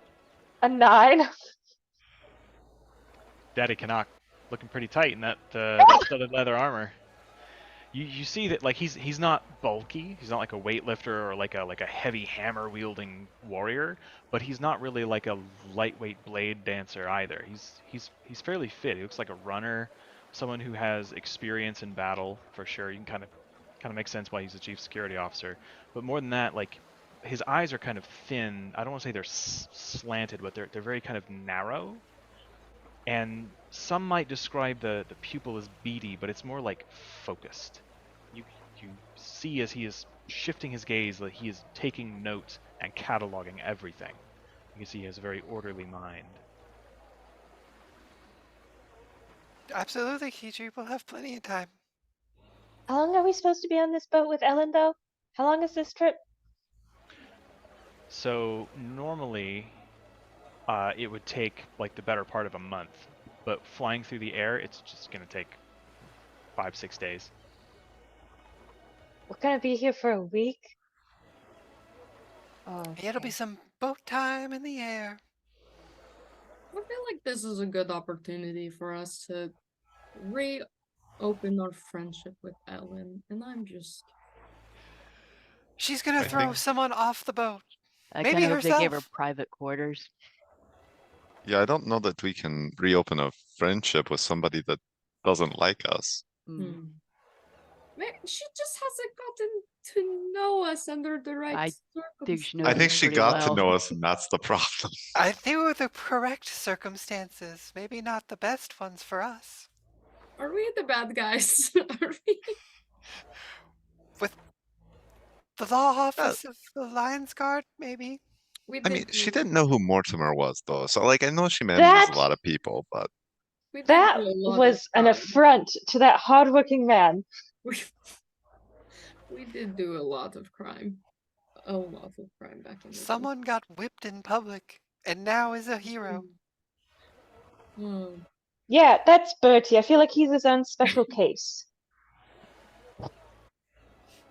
I mean, he's like a celebrity. He needs a few public controversies, but then everyone's going to end up he's going to be very beloved anyways. He can do no wrong. Yeah, pretty much. Yeah. Anyways. Kanak walks away from you guys with definite swagger. Ooh! Follow shortly after. Make your way onto the boat. You see there are many Lion Guard and a couple of packed officers in like small clusters of 3 or 4 that make their way on board and begin to set up stations. You can see there's already someone in the crow's nest. There are people manning the sails, running up the rigging, tying things into place, packing everything away, stowing things nicely. There's a fairly large airship as well. You were all taken down and split up. Two separate rooms with 3 bunks in each for the Trollskull 6. Ellen and Kanak are sharing a cabin on the sort of mid-deck near the captain's quarters. Kind of talking to the crew a little bit, you gather that it was the quartermaster's room, and they have added an extra bunk and made it habitable for 2 people, kind of giving each other some space. But just after 2 or 3 hours, the ship is loaded, fully provisioned. You see that it is armed with several cannons. There's a hold space down on the gun deck that has all of like the food and the cargo and things locked up tight and everything settled into place so it doesn't slide around as the ship moves. And the ship departs. You guys watch as it turns and slowly begins to gain altitude, and Lion's Arch falls away beneath you, shrinking into the distance.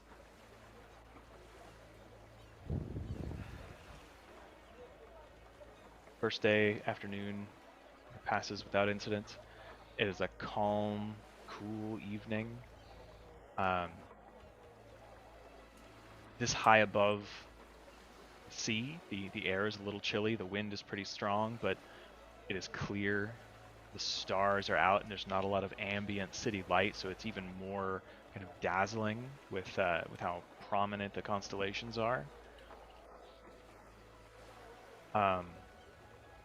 Ship's mess is fairly small, so people eat in shifts. There's usually about a half an hour. The place fills up and then empties out, and there's just sort of a constant churning out of food for about a 2-hour, 3-hour period. After dinner the first night, as you guys move around the ship, you find it's very similar to other ships you've seen. You have ridden on the Nightingale. No, sorry. On the Starlight, which was Zardoz's airship when he flew you over the high walls of Ara on the continent of Or. This is a much beefier, broader ship. It is outfitted to carry many more people. This is effectively a skyborne galleon. Plenty of room to walk around, plenty of things to see. Kind of get a little rundown of stuff from the sailors who are ecstatic to have you aboard, and occasionally stop and either salute you or shake your hand nervously. And there's more than a little bit of awe inspired as you guys walk around the ship. I don't anticipate going day by day on this excursion, but is there anything the first night, as you guys are kind of getting to know the ship, that you want to accomplish, or you just want to skip this part? I do want to ask how many days from break to, I guess, when we land? From break? From when we started our week before we left. We'll say there were 6 days in Lion's Arch. So you leave on the 7th day, and it takes you 6 days to travel. I have because the 3 ship days travels left. day and night. There are watches around the clock, navigators.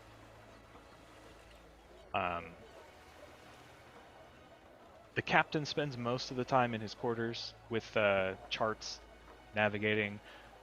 Ellen and Canuck spend a great deal of their free time in there talking with him about their needs. Some Order of Whispers representatives and Vigil and Priory go in and out to sort of coordinate with him about what plans are, just in case they're met with hostility. It's interesting because about like 3 days in, the weather kind of turns rough, as it will when you're crossing such a broad area. The ship rises above the level of the storm, and it's odd to see the black clouds underneath as you break the top, form into just perfect white in the brilliant, sort of dazzling sunlight of that altitude. The winds are something else. I mean, it's quite difficult to move around on deck, and you see that there are a series of ropes and things that people grab and tie onto these little hawsers that run the length of the ship. Occasionally you find a Priory Arcanist out front casting spells to kind of direct the wind around the ship or deflect it one side or the other, or even to blow it into the sails to give a little more speed. But ultimately, with as capable a crew as you have, there's no real present danger on this trip. Are there any conversations or anything you want to do during the trip?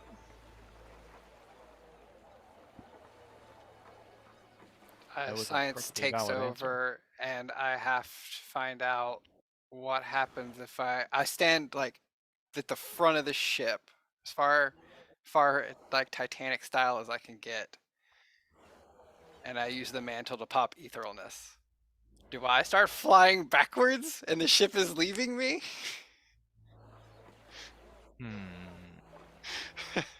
I mean, like, as soon as I get my answer, I just pop right back in. But just a quick little science experiment.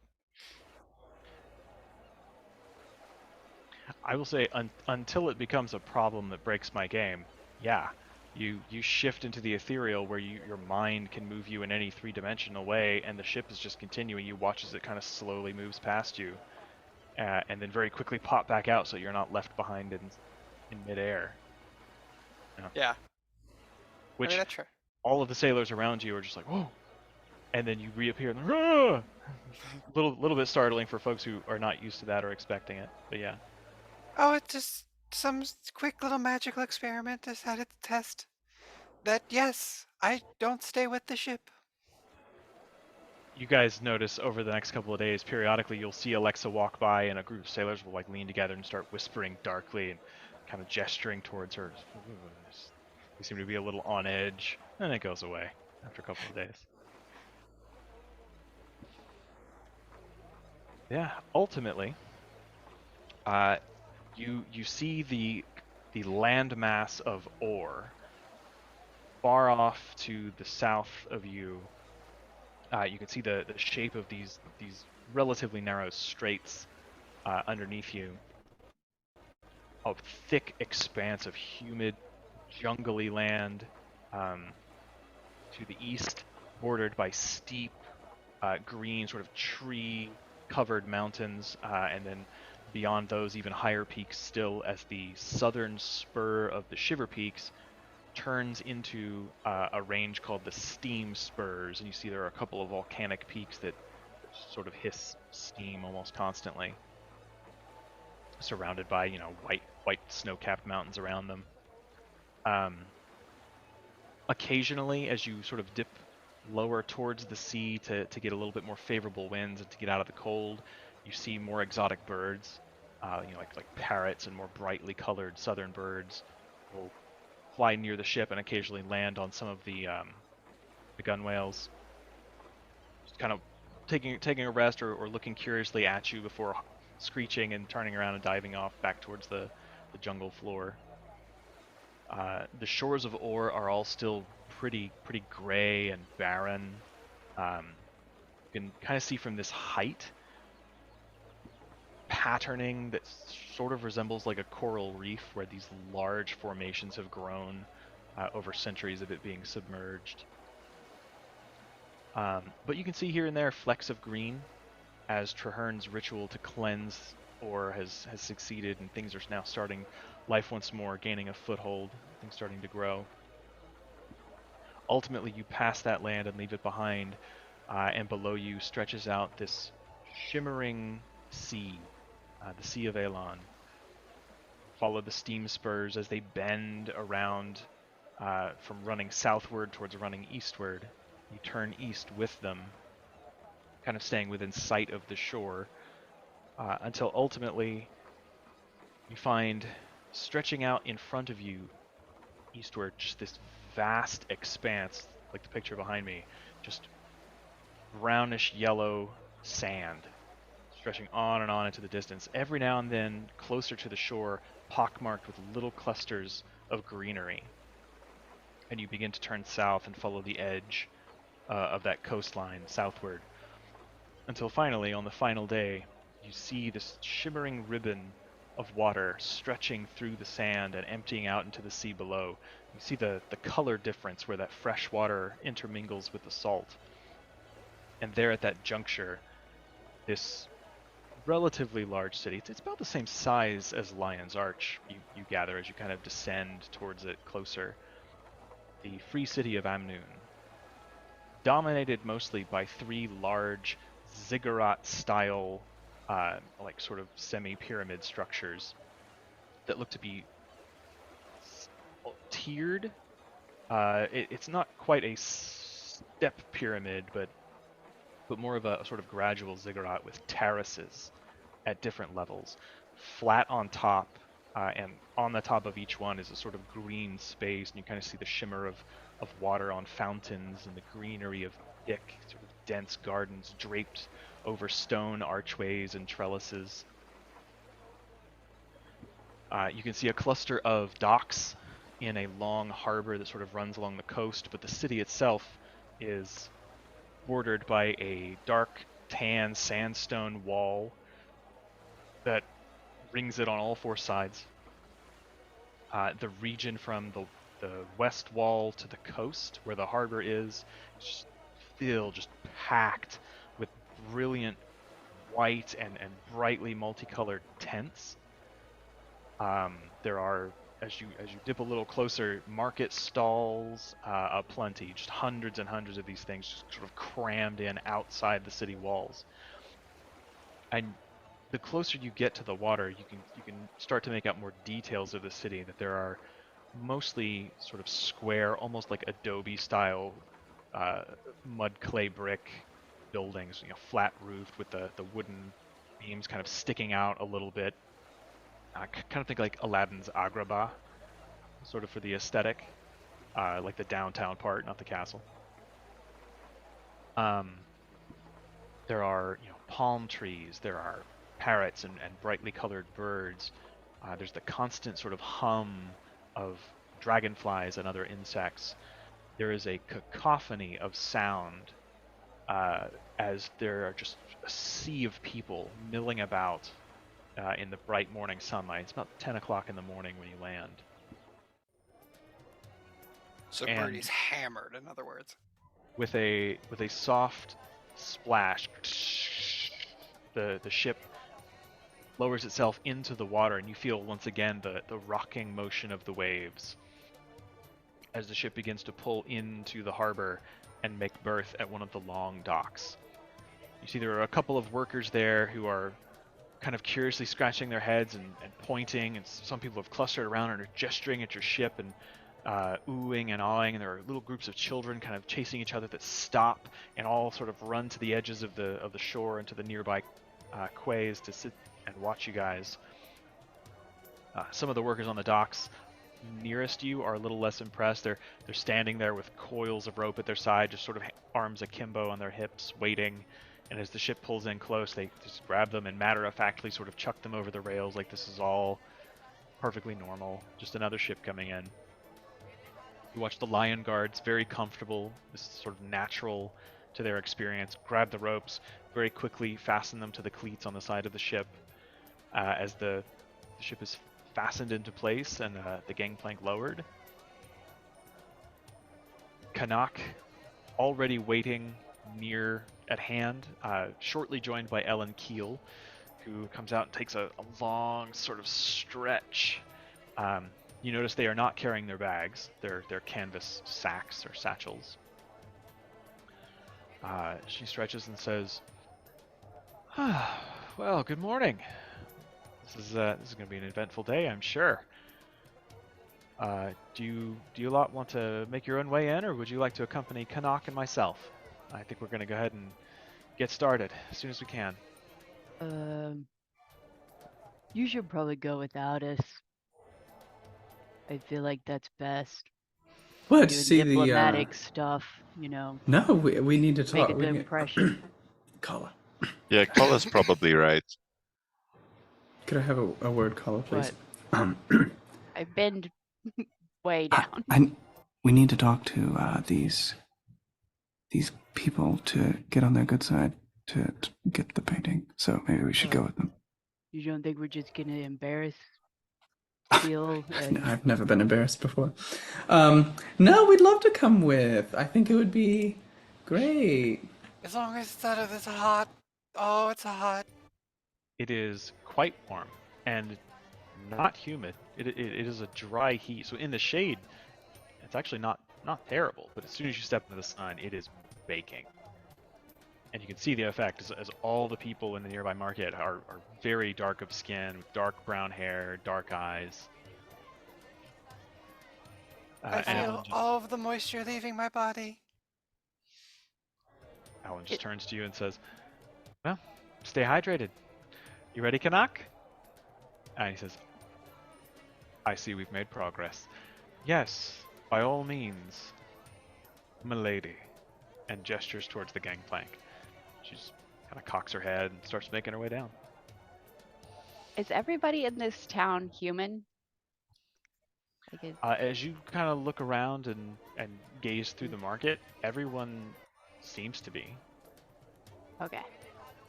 Yeah. More so, they all seem to be Elonian. Like there are no blonde or redheaded Crichtons. There are no fair-skinned humans. There are tone differences. There are some with very dark black skin and hair in plaits with little bits of gold accent on them. There are people with more sort of caramel colored skin. There are some people with like lighter shades of brown, but everyone here has like a healthy suntan. There are no pale, fair-skinned folk. Until Birdie, gleaming in the desert. And the Northwoman barbarian and And the bookworm. the bookworm from Divinity's Reach. Yeah. Thought I was from Evanhawk. Who's really keeping track these days? Yeah, you guys fall in step behind Ellen, and I'm gonna look for a street vendor selling meat on a stick as we're walking by. So, yeah, not Yes. far once you're off the dock. You can smell it from the boat, and you can see all throughout the market there are little stalls where little bits, just wisps of smoke are rising. The first one you come across has some sort of like local game fowl. You know, just some sort of like water duck or something that's set up on a stick and is being roasted on a spit, and he pulls a couple of bits off with a long knife and puts it in a little like a little leather it's not even a satchel, it's basically just like a thick leather square that he folds so that you can hold it in your hand without getting burned. And as he pulls the roast duck off into there in strips, he grabs a little tin cup full of what looks to be spices and kind of sprinkles a little bit on there, closes the leather and kind of shakes it a little bit, hands it to you, and you hear him say, that will be 2 silver pieces, please. Sure. Yeah, I give him a couple, actually I just give him a gold. I don't have silver. He goes to make change. He's got a couple of silver pieces. Oh, you just keep it. It's fine. Ah. I am very grateful for your generosity. I have heard wonderful things about Crichtons. We are welcome to have you on our shores. Please, welcome yourselves to the free city of Amnoon and to Elona. A wonderful, magical land. What It's like overly Yeah. sort of enthusiastic, yeah. is the food good? Oh, it's delicious. Okay. Yeah, no, it is just succulent roasted duck, and the spices, you know, it's like you're not quite sure, maybe a little cinnamon, but also like a little bit of hot spice to it, kind of a smoky flavor. It's quite good. As you make your way through the crowd, you kind of see Canuck stop and turn around. He's well ahead of you at that point. If you're going to follow, please do keep up.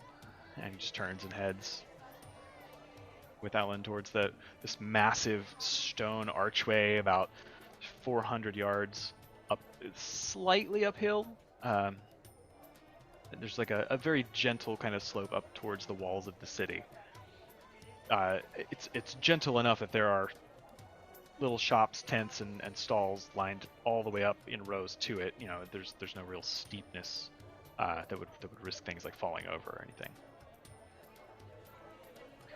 Ultimately, though, you do arrive at the gates, and you see that there are 2 brightly colored sentries in these sort of like loose, bright yellow tunics with white sort of headscarves wrapped around their necks and over their heads, shading them from the sun, and these little steel caps with spikes in the middle, each one holding a large glaive, like a very long pole arm with a sort of axe blade type ending on it.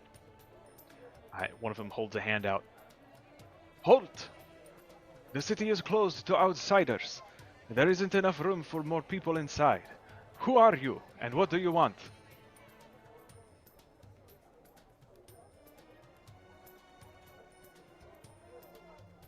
Alambrina. Ellen.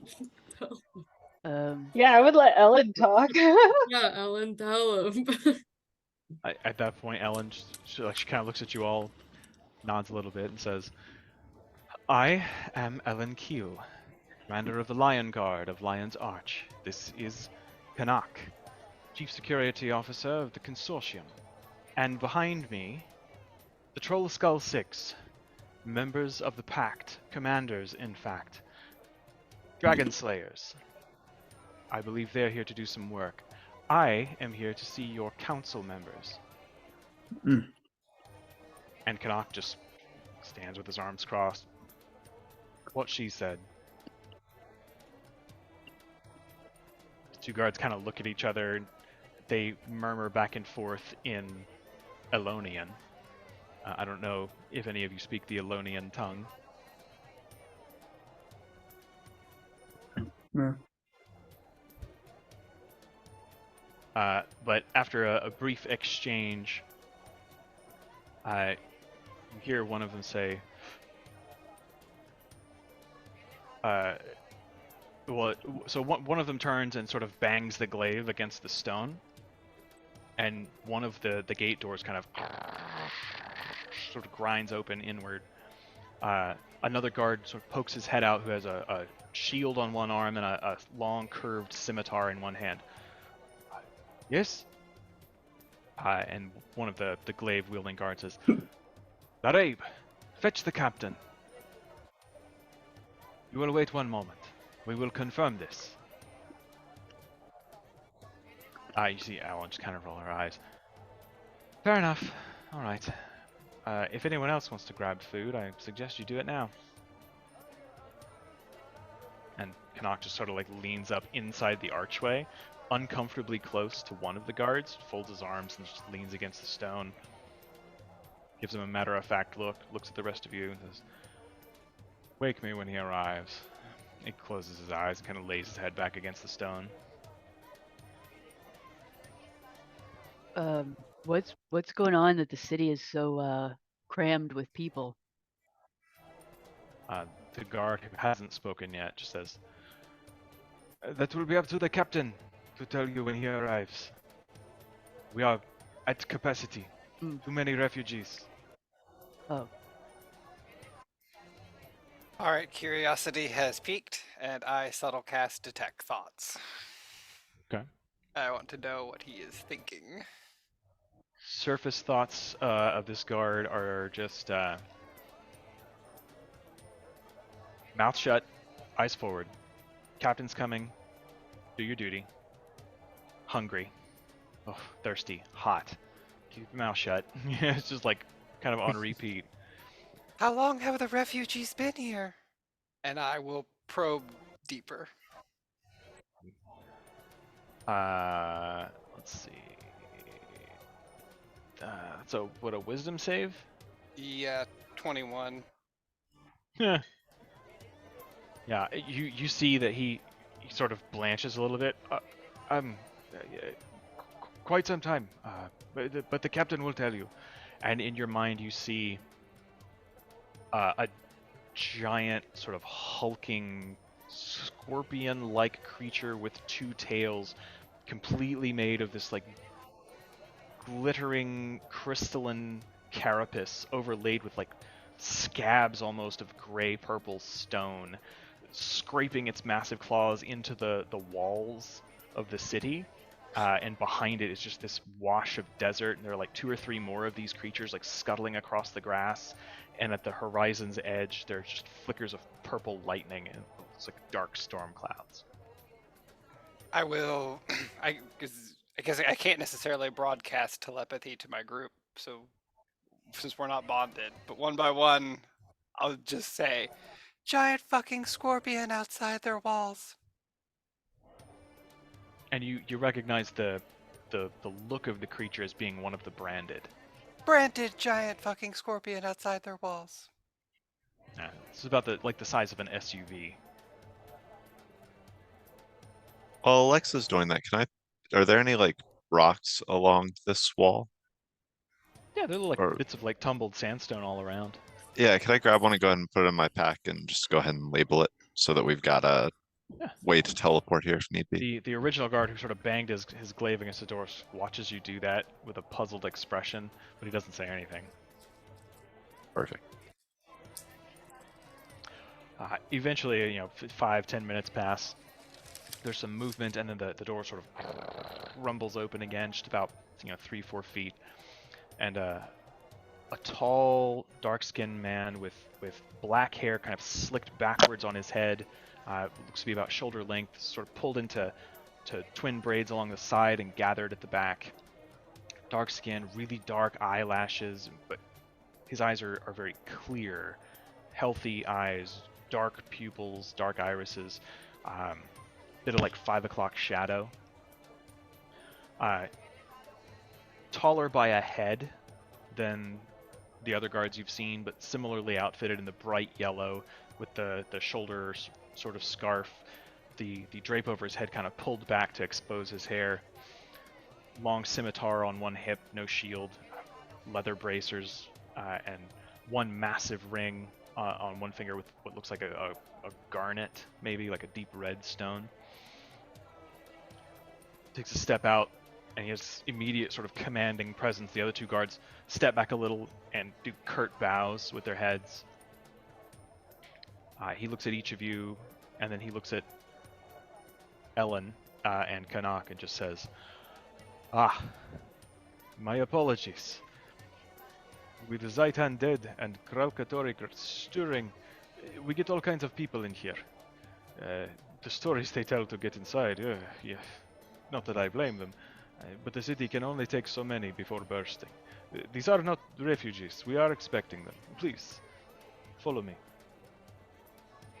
And he steps back. Ellen nods at you all, and she kind of elbows Kanak, who he doesn't really fake like he's been sleeping, but he sort of puts on a little bit, like, and makes his way in behind her. You guys immediately notice inside there is equal amount of bustling. It is like shoulder to shoulder traffic of people walking all around. It's just sort of like a never-ending market. All sorts of people with small tables, some inside what look like the tents that they sleep in, with just like a little table, or even some makeshift crates and barrels with bits of fruit or food, or just like little tools or whatever odds and ends they might be selling. Some hollering out and gesturing to people, trying to hold up their wares and attract buyers. There's just hundreds of people kind of milling about. You see on the interior of the gate 2 more guards, similarly arrayed, and about 30 feet away, kind of moving parallel as you guys make your way into the crowd, is one of these cavaliers with the long glaive kind of tucked into a saddle as he sits astride this tall, maybe 7 feet tall at the head, raptor-like sort of dinosaur mount. He's just kind of got the reins tightly in one hand, and as you can see, it's sort of gracefully swaying with each step. Just keeping an eye out, watching things. Occasionally somebody kind of bumps into the raptor, and and they jump back, and he's, whoa. It's all right, and just keeps going. You see these 3 large ziggurat structures that kind of dominate the region. Just colorful pennants and banners everywhere, palm trees, birds flying through the air, little strands and strings hung from place to place with little colored flags on them. There is music. There is the smell of sweet tobacco smoke. There's a smell of food, of fresh baked breads and cinnamon and spiced desserts, different types of meat. You can actually catch the scent of some wine on the breeze, and it's very like fruity, sweet smell. And the man who came out to get you starts kind of weaving your way through the crowd until eventually you come to what kind of looks like a ziggurat, but it's only about the height of a 2-story building. And it has a tall, sort of 8-foot double set of doors in the front. He pushes one open and beckons you all inside.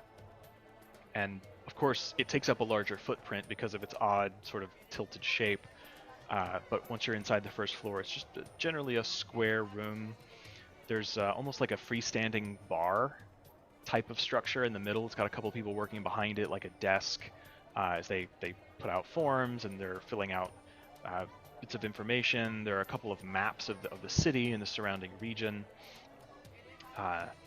This captain sort of takes a couple of steps in, and once you're all inside, he turns and says, "I am Captain Rahim of the Cavaliers. Welcome to the free city of Amnoon. If there is anything I can do to make your stay better, please let me know. I am quite busy, but I will do my best to make myself available to you at the request of Chief Counselor Imam." What was his name? Rahim, Rahim.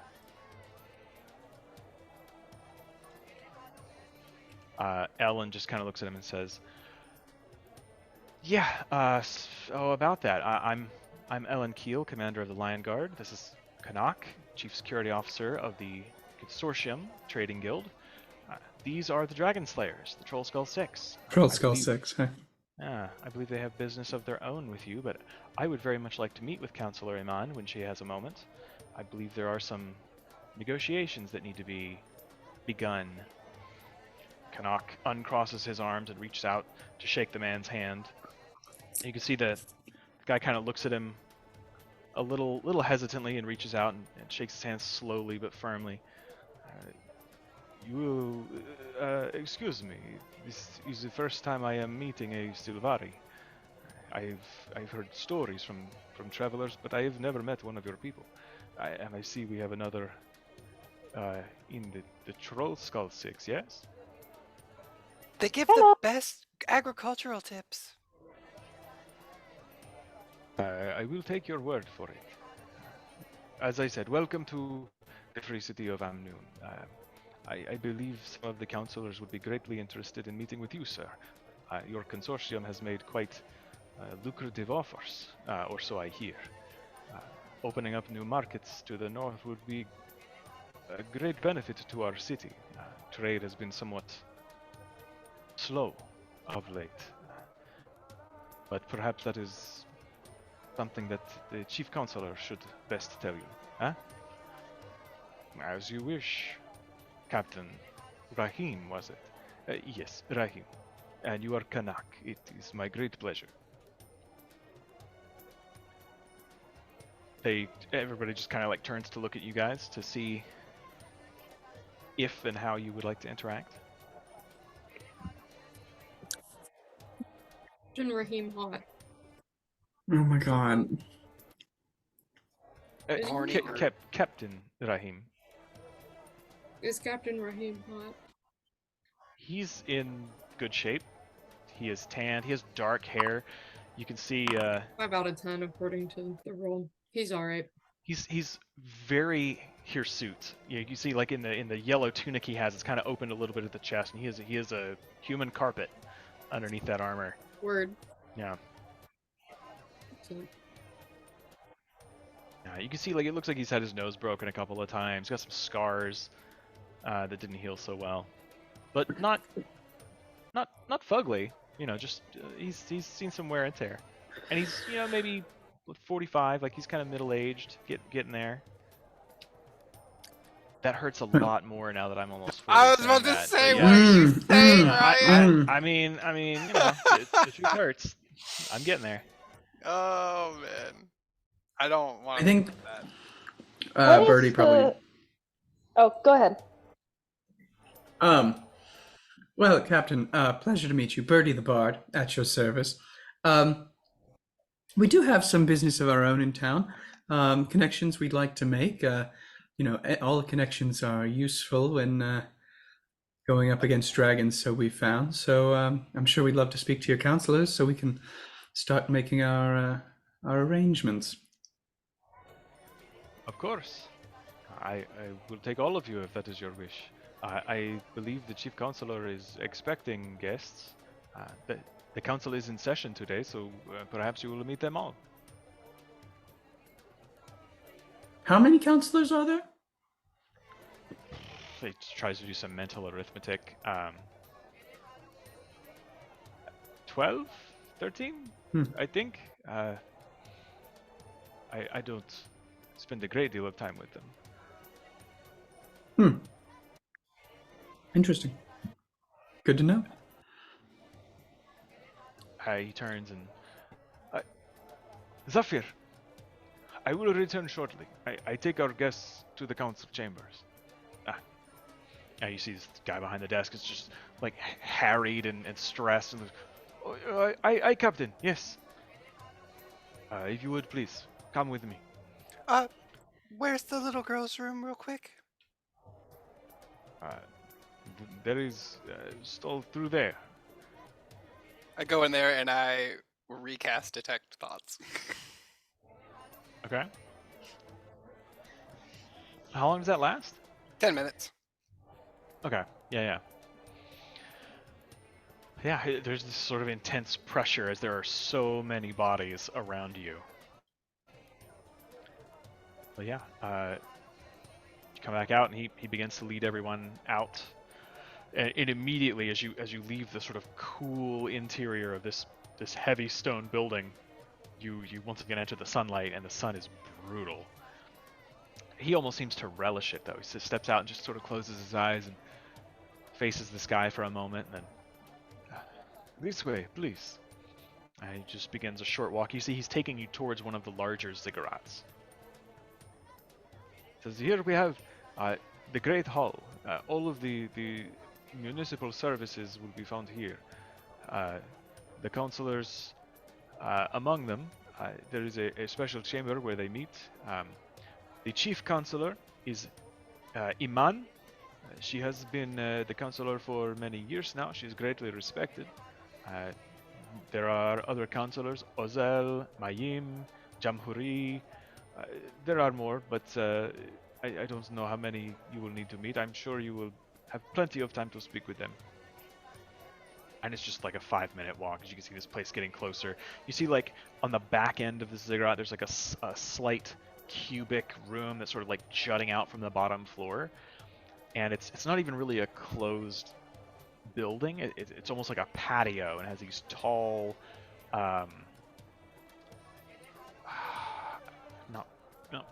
portico, but like this tall structure around the edge that holds like these silken kind of gauzy semi-transparent curtains down. Some are brilliant white, some are like a deep sort of azure blue. Some of them are tied kind of open so you can see inside. There's a place where the stone of the floor is just covered in thick rugs with these massive cushions, and some what look like wicker chairs all around some low tables with little bowls of like fruit and snack foods. And there is one sort of traditional, almost Crichton-style desk behind which stands one very taller chair with like a cushion on the tall back. A woman sits in the tall chair in green robes with a bright yellow sash across the front. Her hair clipped very close, almost buzzed. Her skin very, very dark brown, hair black. There are a couple of others, a couple of men and women in thick white robes, almost toga-like, but like multi-layered robes with sashes over the front, the bright yellow sash that seems to be the color of Amnoon. Some of them have headdresses on with big white plume feathers with little jewels that have affixed to the front of the hat. One of the men is taller and has these thick kind of dreadlocks pulled back, gathered at the base of his neck to kind of run free down his shoulders. One of the women has almost what looks like a white cowl, like a big deep hood that shades her from the sun. It kind of drapes over the shoulders of her robes. And as you guys are shown in, the woman in green stands up, and Captain Rahim introduces you all. And one by one, once he's finished, she turns and says, "Ahai, commanders, and Ellen Keel of the Lion Guard, and Kanak of the Consortium. I am Chief Counselor Iman. These are the other counselors of the High City, of the Free City. several are not here in the chamber with me today, but you are welcome to join us. Please, ask of me what you will. Your pact, was it? Your agents have been informing me of your needs. I will do my best to accommodate you. Please, please, sit, eat. Would any of you care for tea or coffee? She nods and claps her hands. A couple of servants come scurrying out from corners you didn't even see, like behind bits of gauze with trays already at the ready, and start pouring cups and setting out refreshments for you. Before we get too far, can we take a quick bio break? Absolutely. Yeah.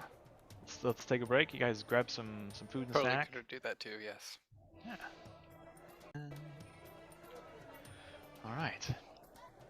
So as you all are seated and begin enjoying your refreshments, Counselor Iman just says, once again, she kind of clasps her hands and bows.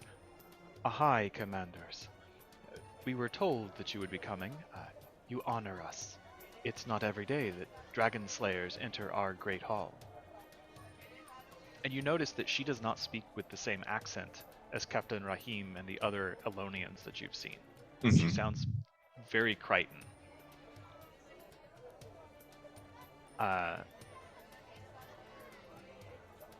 Ellen Keel sort of looks to her left and right at each of you and just says, well, Chief Counselor, as you know, I'm here to negotiate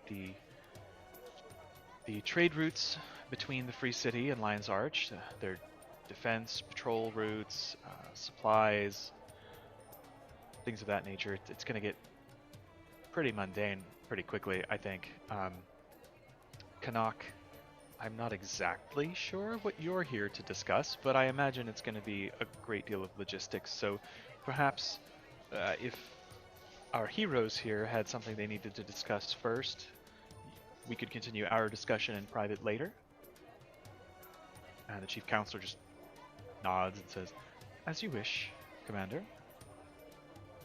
Are we like alone in this room with her, or are there other people in this room? There are 3 other counselors that are sitting on chairs kind of behind you all, sort of like scattered around.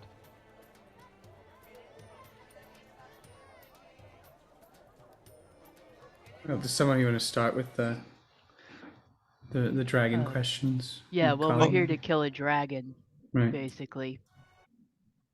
Right. Yeah. I guess that's the question: is what's between us and him? Yeah, we were kind of hoping for any information you could give us on his branded, his location, additional support, you know, if you got a great library, just any of that stuff. Yeah, well, and I suppose permission to pursue him. Consider it permission granted. I don't Thanks. believe any of the counselors here would object.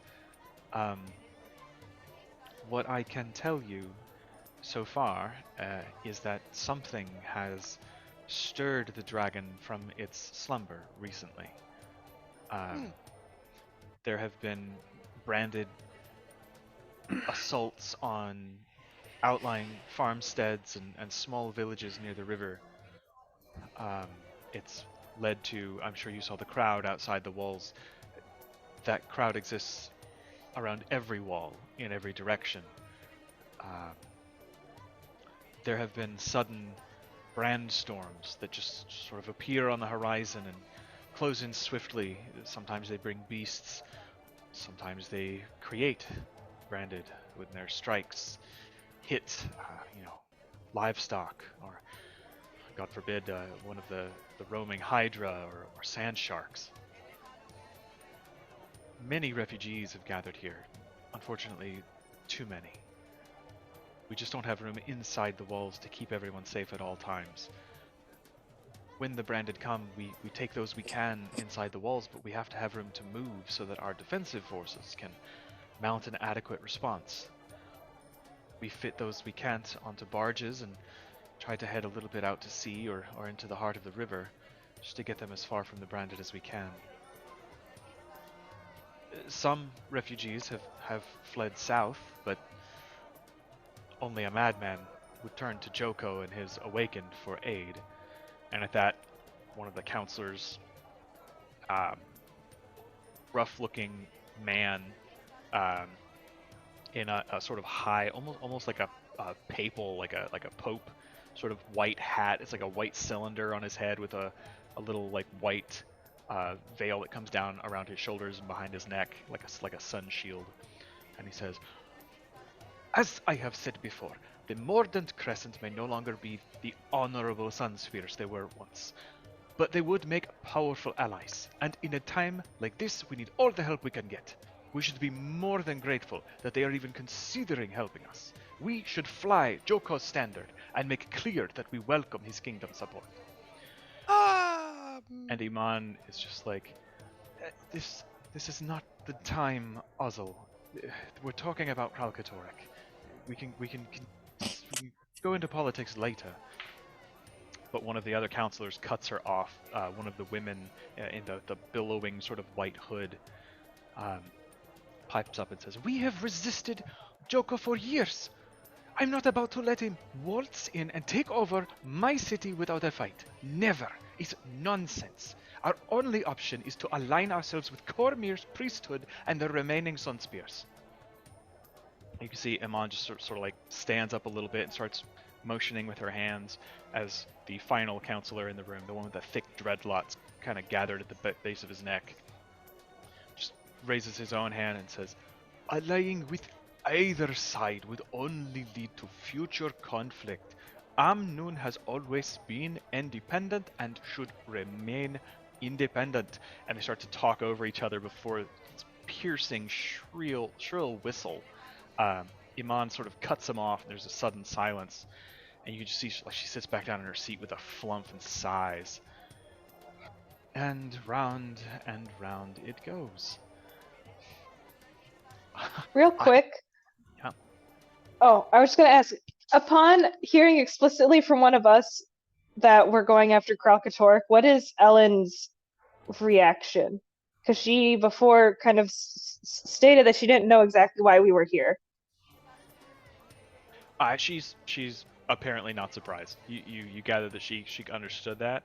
Her Okay. comment was more like she doesn't know what exactly you need to do in this city before you go and do your thing. Oh, okay. Crime. Just some crime. So Chief Counselor Anand says, I would welcome any counsel you might have, commanders. As you can see, we are at a bit of an impasse here, and you can hear just a little bit of Elonian kind of slip into her accent. Well, if Kralkatorrik is your big concern, I mean, I think we're all aligned in our desire to take him out, and if that will allow you not to choose either side, especially a Lich King, I would recommend going that route. I mean, we have a pretty good track record of dealing with dragons. As magic dabblers, you don't want to go to that dark side. Yeah, definitely don't go near the Lich King, though. That's a really bad idea, my friend. The older gentleman with the high hat and the white plume feather kind of leans forward and in a more calm voice, he kind of rests one hand on his knee, puts his hand forward and says, "Joko is nobody's first choice, but we can't afford to turn down the Archon's offer. The Mordant Crescent are the only ones with the strength to ensure our survival. You would be hunting the dragon in the desert. His minions come here, and the Cavaliers, Captain Rahim is very capable, but he is not able to defend us from all of the threats of the desert. The Mordant Crescent can do them." I mean, once you're already dead, you can't be deader. Exactly. They are very potent warriors. But also, I mean, we've killed dead things before. Yeah, and just strategically, the more of your people that die is actually ultimately better for a Lich King. I mean, he just gets more soldiers that way. So I don't know if incentives Potentially. are there. Those who fall in battle can be awakened to join the ranks of the army and continue to defend us. The awakened strength is undeniable. He was able to defend an entire empire in southern Elona. And then the defenders turn their weapons inwards. Yeah, because what By happens all once accounts, Kralkatorrik is dead? life to the south is perfectly fine. I would welcome a more open relationship with King Joko's kingdom. As long as Amnoon is allowed to remain an independent power, surely we can coexist. And if he decides not to allow you to be an independent power? Because kind of once you invite him in, you don't really have the ability to resist him anymore. We don't need to house his entire army here. Only a fighting force to assist our cavaliers. But never mind. This is not going to get us anywhere. Right, I see what's your leader meant by around and around in circles. We are here for instead just to talk about Kralkatorrik. So if you have any information on his branded, on how we could get to him with the least amount of fighting in a way that would allow us to conserve our resources, if you have any additional information about him, where he might be since he's woken up, anything. I mean, we don't have to go quiet. We can make a huge swath of destruction through the desert. Well, we may want our resources for this battle. We can rest. There's Counselor a lot of desert. Iman says, something has changed recently. There seem to be more branded now than ever before. They seem bolder, stronger somehow. Sometimes they descend upon us in a brandstorm, these terrible funnels of wind and shredding crystalline shards and chaotic, wild magic. It's all we can do to defend the city, to Ozzel's point. Everything outside our walls is forfeit in those situations. As you can see, we are also being sort of pulled in many directions by partisan forces, and Ozzel starts to get up. She just like raises a finger and he sits back down, kind of grimacing at her. The Mordant Crescent, the sort of elite soldier guard of King Palawa Joko, and what remains of the Order of the Sun Spears. Each of them wants us to ally against the other in exchange for help against the branded. Many Elonians wish to remain independent of either so that we don't anger the other side and incur some penalty unforeseen, though no overt threats have been made. Regarding the dragon, she takes a moment, kind of centers herself. It has stirred. The last report we had from anywhere near Prophet's Fall, which lies many days northeast of here in the desert highlands, they did not see branded, which is unusual. They normally stalk around the edges of the crater there, a great crystalline bowl with jagged growths and shards formed by Kralkatorrik's fall. We think he may be on the move, but we do not see him in the skies. We do not know where he is. Occasionally, grand storms do make their way across the desert, always from the east. So we believe he is east of here, but precisely where we do not know. We cannot send scouts far into the wastes. There is an old temple to Cormyr 4 days to the east of here, directly, but it is difficult to get to and was abandoned for many years when Joko first came to power.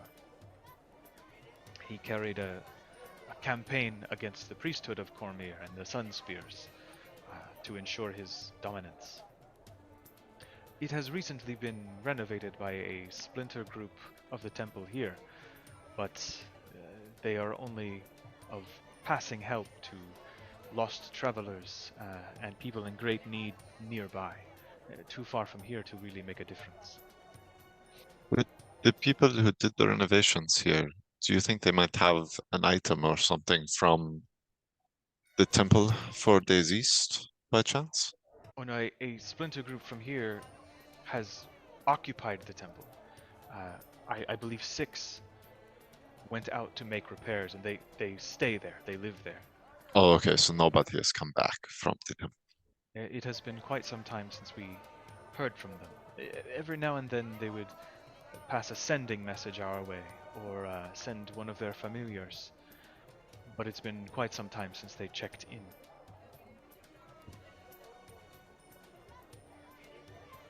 Do you happen to know any of their names? I believe one was named Mysura. And I believe Jehan was one of the acolytes. Did you know one of them to be the leader of these 6 that would be most likely to still be alive if one of them were to be alive? Mysura was leading them. Would you be able to have an image, a picture, or something that belonged to Mysora? We have the ability to scry. We could try and check in upon them if there are not wards protecting that temple. The Temple of Cormir, I would assume, is warded. Unfortunately, I have nothing that belonged to Mysura. I did not know her. Her name just came up in a report that I was given. I see. Okay. A name alone is good. The name is enough for ascending. Is that all you need for ascending spell, Alexa? Let me double check since I was wrong about scry earlier.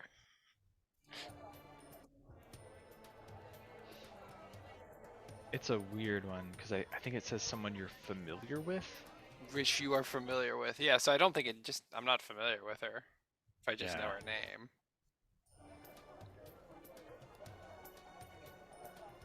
Yeah, I don't think that would work. Having never met them and not really knowing anything about them. But it does work for scry. Mm. They get +5 still, but we can't Yeah. scry. But if we had a description of them or an item from them, it would be a much Yes. easier time. Well, we could, you said that they are from the temple here, so I would presume they probably have something, probably an effect of the person or something along that line.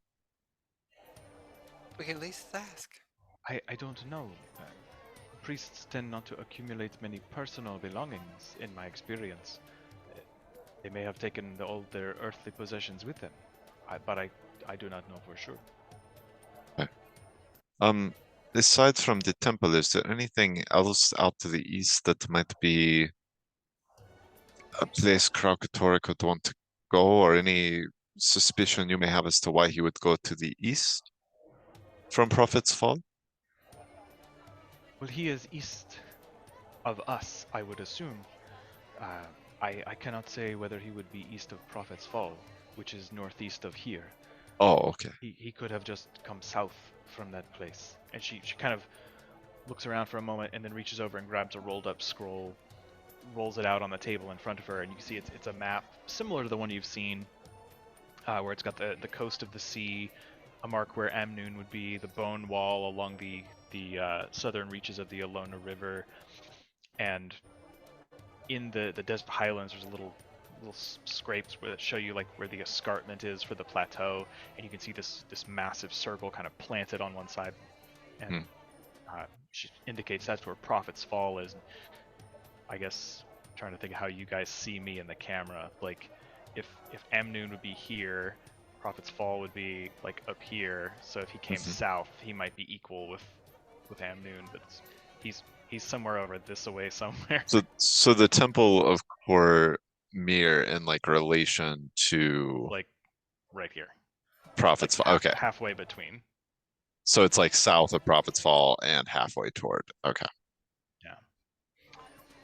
Yeah, and so discussing that on the map, she's like, normally to get to Prophet's Fall, you would travel east from here until you reach the safety of the temple, stay the night there, or rest and heal any injuries you might incur on the way, and then follow the road north into the highlands. Once you're in the highlands, it should be fairly easy to spot Prophet's Fall. I think you can see the shimmer, typically of the brand from far away. Okay, that makes sense. Also, do you happen to have any, I don't know if you would happen to have any places with maybe special magical enchanted weaponry or other things that might be potentially useful to us in this endeavor that we would be able to check out? You know, to buy or to at least see if there's anything that could be of use? Unfortunately, we do not traffic in magic weapons here in the city. We have some decent spears from some of our master craftsmen, but I mean, nothing of particular use against dragons, I would assume. Okay, I think the only other question I had is if there seems to be any sort of pattern to the branded attacks, or if you would have a map that shows sort of their frequency and location that might help us to avoid some of these branded creatures if need be. Make an investigation check for me. That is a 28. 28. She kind of starts going over where the little settlements were outside of the town, where the temple was, and then like the dates of the attacks that have been happening recently. She starts pulling out sheaves of paper. A couple of the counselors kind of get up and wander away to the corners to refill their drinks and get a little fruit. And with the 28, she tells you that like it seems pretty random. They just sort of appear, you know, and then sometimes a brandstorm will come and new ones will be made, and it's just kind of higgledy-piggledy. But you start to discern a pattern. It almost seems like waves crashing against the shore. Like there's a little bit of chaos to them, but like when you walk through a pond, like the closer you walk to shore, the more the waves kind of hit upon each other, and that frequency kind of increases. And it seems like almost a zigzag type of pattern that maybe the dragon is to the far east, but is kind of traveling in a zigzag type of pattern, and then maybe back and forth, almost like they're searching for something. But it also seems to be drawing closer to the city very slowly. Interesting. I think Galatar, well, no, I do think he would ask if, is there anything that's, I don't know, that you have legends of or other things that Kralkatorrik might be searching for, an artifact, something of great power or significance that you have legends or histories around? Glint's legacy, the Do you think this Glint's sand? her sand piece. Oh. Do you think he's searching for her actual legacy? Or maybe thinks it's hidden in the grain counselor's of sand? eyes kind of go wide. You think he might be searching for Glint's lair? Yeah, because that was hidden in a grain of sand, right? Is that how the story If goes? you're saying he looks like he's searching. The old wives' tales say that it was hidden in a single grain of sand. That can't be literally true, surely. Oh, we've seen magic do some rather yeah. remarkable things. I could make it literally true. Same. He could be seeking that then. Perhaps. Oh, we got all the time in the world then. Perhaps trying to confirm that Glint is no longer a threat? I shudder to think what he might be capable of if he believes that to be true. If he tires of his search and believes that her lair is no more. I guess I had not thought about the way these events occurred before, but when Glint fell and Kralkatorrik also plummeted to the earth, did they kind of go unconscious at the same time? Would it be that Kralkatorrik wouldn't know that Glint was already dead? He would have to know. I don't know. I wasn't there, and I've never seen any first-hand accounts. I mean, it's not a secret that we hide from the world. Well, I the would say that Kralkatorrik wouldn't have had. from your research, Galatar, like you got the reports from Zoja and from Air and Logan, or not? Sorry, not Logan. Logan was not there.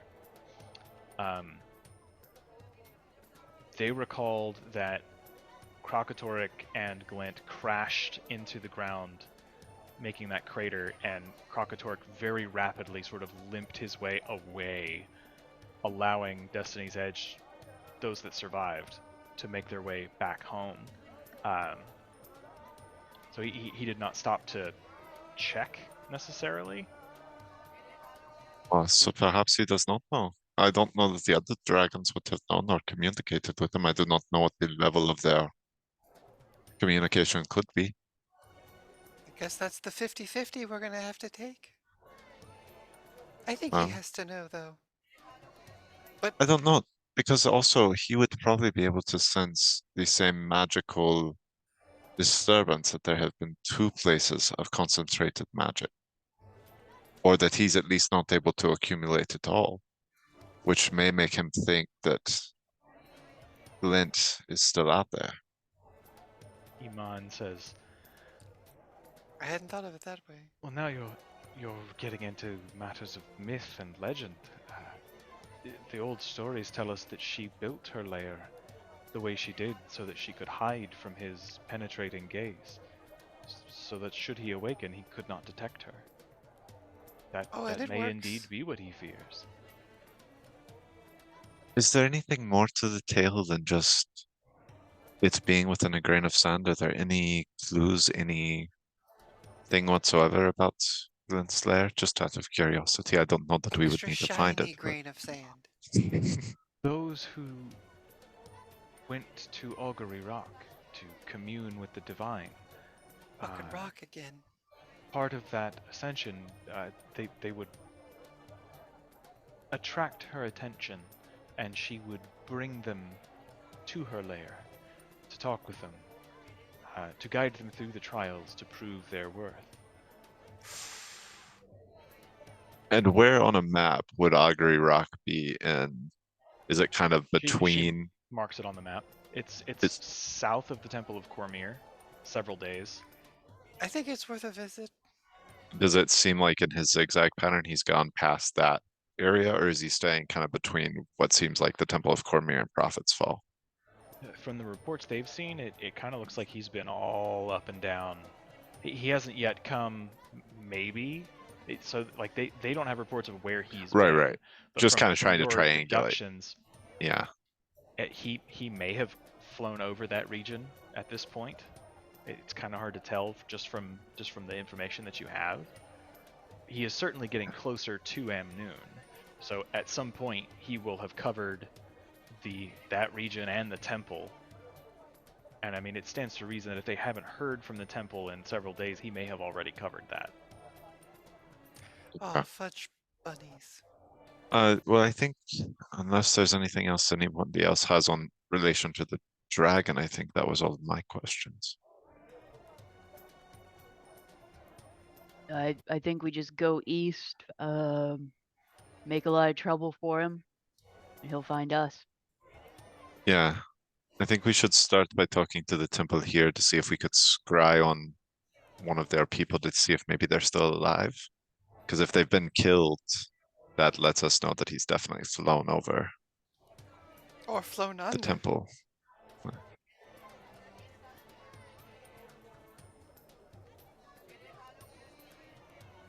Did we have something else we need to ask her about too, Bertie?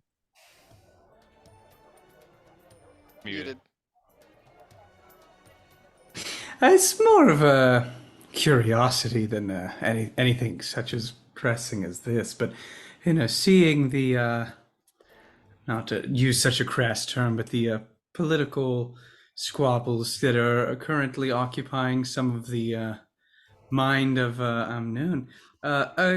A friend of ours in Lion's Arch mentioned a rather curious figure. I was wondering if you might have any information on. It was what was it, Brina? Zalambor. There's a collective groan from two of the counselors and Iman. The female counselor with the big white cowled hood does not groan. She specifically stands up and says, I have resisted the forces of Palawa Joko for years. His influence is like a sickness. I am not about... Sorry, reading the wrong thing.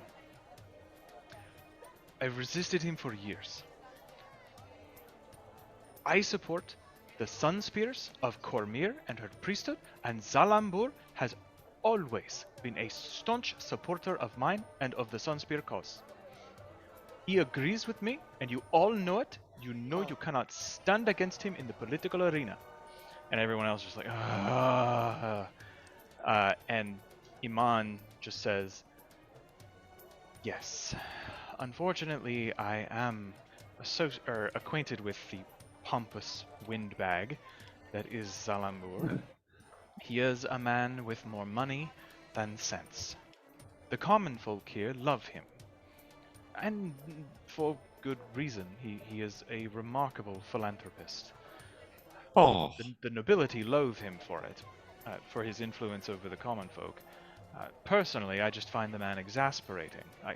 I can't stomach him for but short intervals. All he does is preen and throw his money around. It's an open secret that he's suspected of having connections with the bloody Hammer scene, but there's been no solid evidence. The Hammer... sorry, it's an Elona. The bloody... The Hammer scene. It's a term, it means the sandstorm. It's a sort of criminal element, smugglers mostly. We've had some trouble with them here. They're hard to pin down. I suspect, and as Captain Rahim does as well, that they are working with the Corsairs to traffic illicit goods between Amnoon and the island nation of Istan to the south. Everyone just sort of assumes he's in cahoots with them, though we have no solid evidence, and of course he denies it. Very interesting. And is he not the owner of one of your gambling establishments? The counselor with the dreadlocks gathered at the back of his head says, yes, he owns the Grand Sahil. It is quite a lovely casino, entertainment hall. There are lovely shows there. Everyone is welcome. They even hire the cavaliers in their off time when they are not on duty, and pay very well. I understand Captain Rahim has had some difficulty keeping men in his employ with the competitive rates that Zalambur offers. Interesting. Iman just sort of rolls her eyes. Yes, don't remind me. Another thing that I have to address with the captain. Well, I didn't mean to stir the pot here. I just a interesting figure from our perspective, but certainly sounds like a headache to deal with. You hear a little from the corner, and Captain Rahim, who's around and has just been ignored by the council, says, yes, if you don't have anything better to do, find my deputy, Caius. He is usually skulking around the casino. That ziggurat there, and he points to one of them. Though, if I'm being completely honest, Counselor, to that point about salary, I'm not entirely certain Caius is mine anymore. He has been investigating the Hamasin, but his reports have been suspiciously empty of late.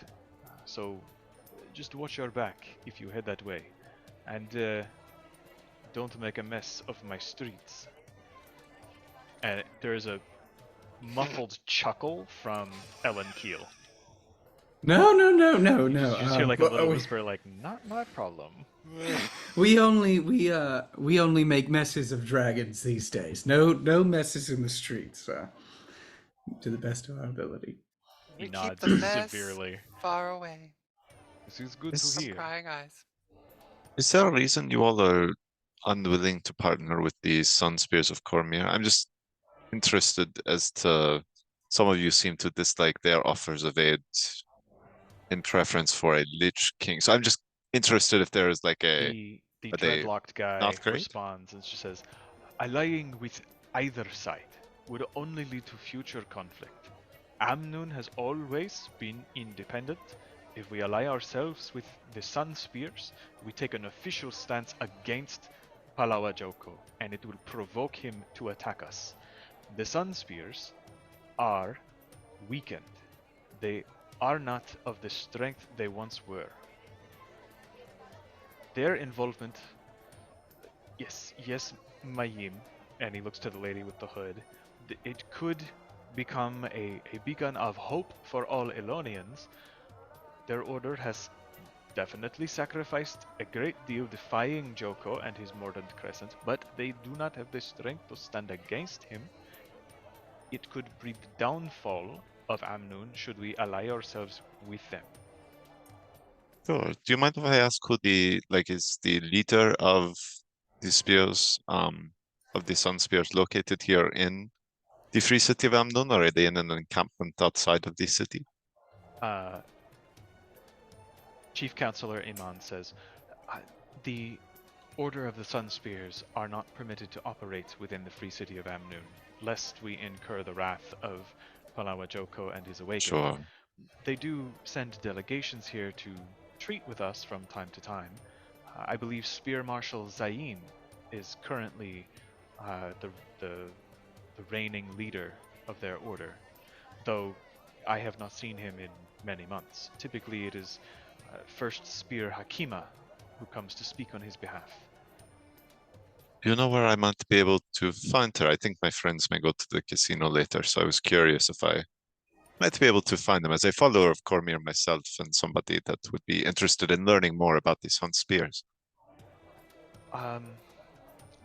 As far as I'm aware, and she looks at Rahim, who just nods, we do not currently have a delegation in the city. The Sun Spears have a sanctuary somewhere far to the south, but it is a hidden location, so that Palawa Joko could not make open war against them. Sure, that makes sense. Previously, many hundred years ago, it was, and you can see like the Elonian kind of slip back into her voice as she's sort of frazzled and concentrating on details. She takes a moment to master herself and says, many years ago, the Sun Spears opposed Joko and nearly defeated him. Several of them actually trapped him under a great boulder for several centuries, and he has never forgiven them. Most of his Mordant Crescent, his elite guard, were former Sun Spears who have been broken and raised as awakened in his service. Sort of dark mockery of the Sun Spears, if you will. Their leader, Iberu, Archon Iberu, is in the city somewhere. He came to speak with me recently. He himself is not awakened yet. He is one of the few who have enlisted in the service of the Crescent before being given that particular blessing, I suppose. Do you know where in the city the Archon might still be? She kind of looks for help, and Rahim kind of steps forward. Yes, they are staying at an inn just down the way here. It's maybe the 7th building down. I could point it out to you if you wish. That would be incredibly helpful. Yeah, just later. I would love to chat. It's not pressing. I cannot promise that the Archon will receive you. Sure. Are you something of a strong personality? You plan on like picking a fight with this guy or something? Like what? Well, no, but I'm incredibly curious as to why a follower of Cormyr would bend the knee to somebody of the Lich King stature in particular. Just curiosity. no intention of picking a fight. We have our own battles we need to focus on. If you gotta stab someone, Galatar, you know we're here for it. Hey, look, we said we wouldn't mess up the streets. I at least have to wait till he's out of the city, and even then, there's a whole, it seems like, intense political structure here. I'm not gonna do anything reckless. And just kind of looks at Keel and smiles. We're all good. She is avoiding eye contact. Yeah, don't worry. Ellen I Keel don't taught even us know how who to you be are. well behaved. She sort of like takes a sip of her coffee and sets it down and wipes it up. She like choked on it a little bit. Well, I'm certainly glad something stuck. Yeah, Sticked. this seems like just like a lot of the political stuff they got going on and not really anything to do with us. Yeah, I think we have to prioritize the dragon. I just am interested for my own personal reasons and the others, but the dragon comes first. I mean, the dragon is definitely important. Certainly, seems like a far way off. Might find something for the. Right, we here need and to wait for now. some more intelligence reports. Well, Yeah, you had and that special mission, right? I'm sorry. Didn't you have the special mission? You know, the secrets thing to do. Galatar, have you been drinking again? Were you Oh so my drunk God. you don't I'm remember? sorry. I'm The news sorry. article. No, The one from the paper that you said not to talk about. I have no idea what you're talking about, Galatar. I have no idea what you're talking about. You were there, you said. I mean, secret mission in terms of killing a dragon. Yeah, sure. Oh, okay. Well, so then we should just go I'm straight really to the Temple of hungry. Corp. I think it's about time we get some food, maybe. Captain Rahim just says, I can take you briefly down the street, if that is all right, Counselor. And Iman just says, yeah, yes, please. I'm sorry. We should probably get to business with Commander Keel and Mr. Canuck here.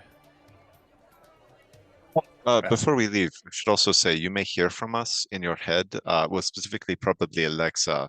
Just if you do, don't panic, sort of our way of communicating. We may provide updates, stuff like that. I shall bear that in mind. God, and how rude of me. I'm so sorry. Oh, fuck. In case you need to just get a Jesus hold of us. In case Christ. you need to get a hold of us, and he'll hold out a business card. Oddly, at this point, Canuck kind of gets up and is setting his coffee down. And as you do this, he goes, "Oh, for the love of the gods!" And he takes the card and he like pulls your coat forward and like crams it down in there and like starts fixing your coat up and sets you back a pace. He's like, "Just leave it be.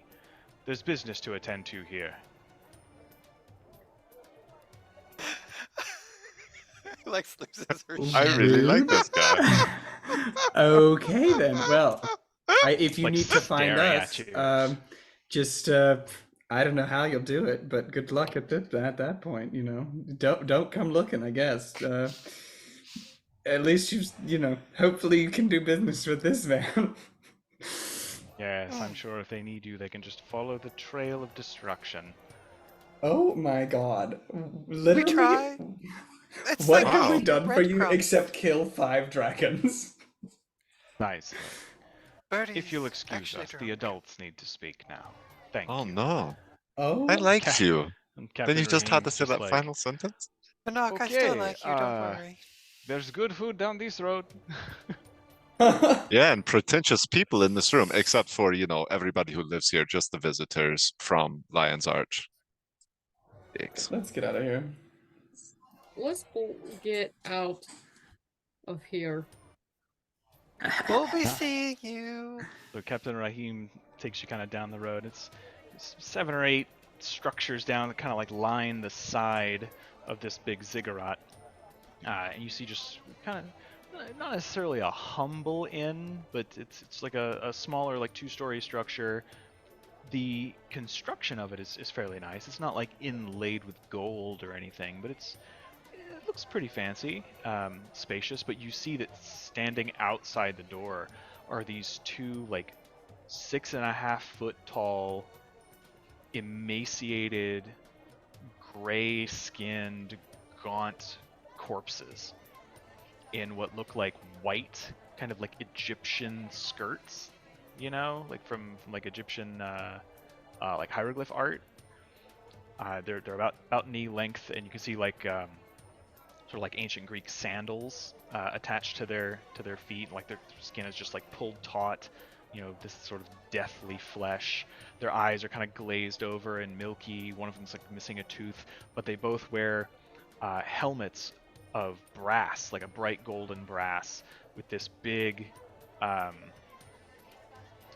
sort of like a Roman legion thing, like where instead of a mohawk, it's turned sideways, but it's not hair. It's like a brass half disc with rays of the sun coming out of it.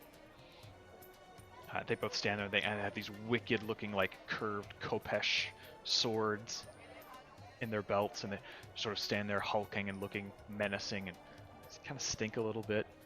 And Raheem says, the awakened guards of the Archon Iberu. He would be staying here. And he approaches them, and they both kind of look down and slowly raise a fist to their chest in salute. And he says, yes, is the Archon available? These are the Trollskull 6 mercenaries or heroes, warriors from Krita. They have come a very long way and would like to have a moment. One kind of leans down a little bit, and you hear him kind of grumble this guttural, growling voice. The Archon is not here at the moment. Very good, very good. You can see like he's trying to hold his breath and kind of lean back. We will perhaps call again later. Thank you. Turns around and just sort of shrugs. I'm sorry, my friends. They say he is not here. That's okay. Thank you very much. Do try to keep your distance. They have a slight funk. Yeah, it's pretty not bad. pleasant. Yeah. But pray don't mention it. They are somewhat sensitive. Oh, good to know. Thank you. The dry Not air of the expected. desert helps, but not enough, unfortunately. There is excellent food here on the eastern side of the city, all the way from here to the fortress wall. You can roam the market. There are all sorts of good places. The Grand Sahil itself offers a variety of excellent dishes. Some of the best chefs in the city serve there from time to time. I encourage you to enjoy yourselves and do what it is you came to do. I wish you luck, but I must unfortunately return to my duties. Before you Thank you. go, where is the temple for Cormier so that we could get more information on the priests who had gone? The temple is here, and he gestures. It's kind of on the north end of the city, and it's a fairly small affair. You can kind of see a two-story cubic, shaped building with a slight white marble dome at the top. It doesn't have any spires or anything. It's just sort of like a smooth white dome. But he's like, the dome there. This is the domus of their main area. It is not so large as other temples, but it is a relatively small city. Perfect. Thank you. He bows and then begins to make his way back towards his office. I like him. He's very nice. He seems alright. Just trying to do his job. I'm sure we'll fuck his day up someday. Yeah. Yeah, Sure. he's gonna hate us Yeah. by the end. Yeah. Well, No, for sure. at least it'll So you take guys longer go than now. Canuck. I would like to buy Hey, a you rubbed souvenir. Canuck the wrong way. He's very business oriented. Well, do you think maybe he had his own business cards and that's right? Because it seemed like when Bertie pulled out the business card was when he got really That pissed made him off. jump. And honestly, it might have been, and I was afraid of this. Oh. It might have been that mine are so nice and finely printed that he got a little self-conscious about his business cards that probably weren't as nice. Do you think he So left I'm them not. at home? I don't just think they're he not as has nice. business Maybe they're cards. on like a cheap paper. Or Yeah, they're because not. yours are on like the nicest paper you can buy. Yeah, I mean, they are very nice are. cards. I don't think he wants Yeah. people to find him. Yeah, Oh, also that's true. probably So true. he's probably just sensitive about it, and I didn't realize that, but You shouldn't beat yourself yeah, up. You couldn't have known, you know? I think, know, just- I he know. just doesn't like you. Well, he wouldn't be the first, Carla. Nor will he be the last. Luckily, I I think don't he think likes he any wants to of wear us. your skin. Yeah. I mean, we kill dragons, and he does logistics, so I'm not feeling too pressed about it. Valid. Before we do the dragon killing, I would like to buy some souvenirs. It's been a minute since I bought a Oh, Yeah, goodness. I'd like to get some Yeah. food from the Got some Grand gold Sahel, burnt in a probably. hole in your pocket? When's the Brina? Well, you last time guys we do- got to be tourists, guys? Come on. We should be tourists. I think I am going to run to the Temple of Cormier just to get that stuff out of the way so I can enjoy my meal and stuff later. I just want to know the name and description so we can scry. Okay. Oh, I guess I should come along too then, just so I can have that. You want us to like wait outside? No, like go ahead. I'd go Okay, do see your you thing and we'll just later. catch up with you.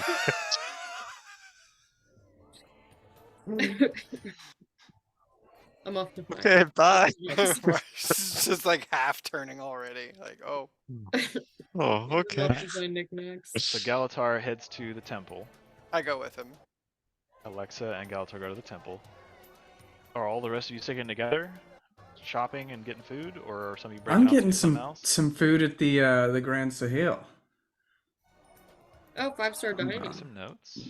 Yeah. If anybody Carla, if you want to come with, I don't know, your skills might be useful here. There's still the silverware?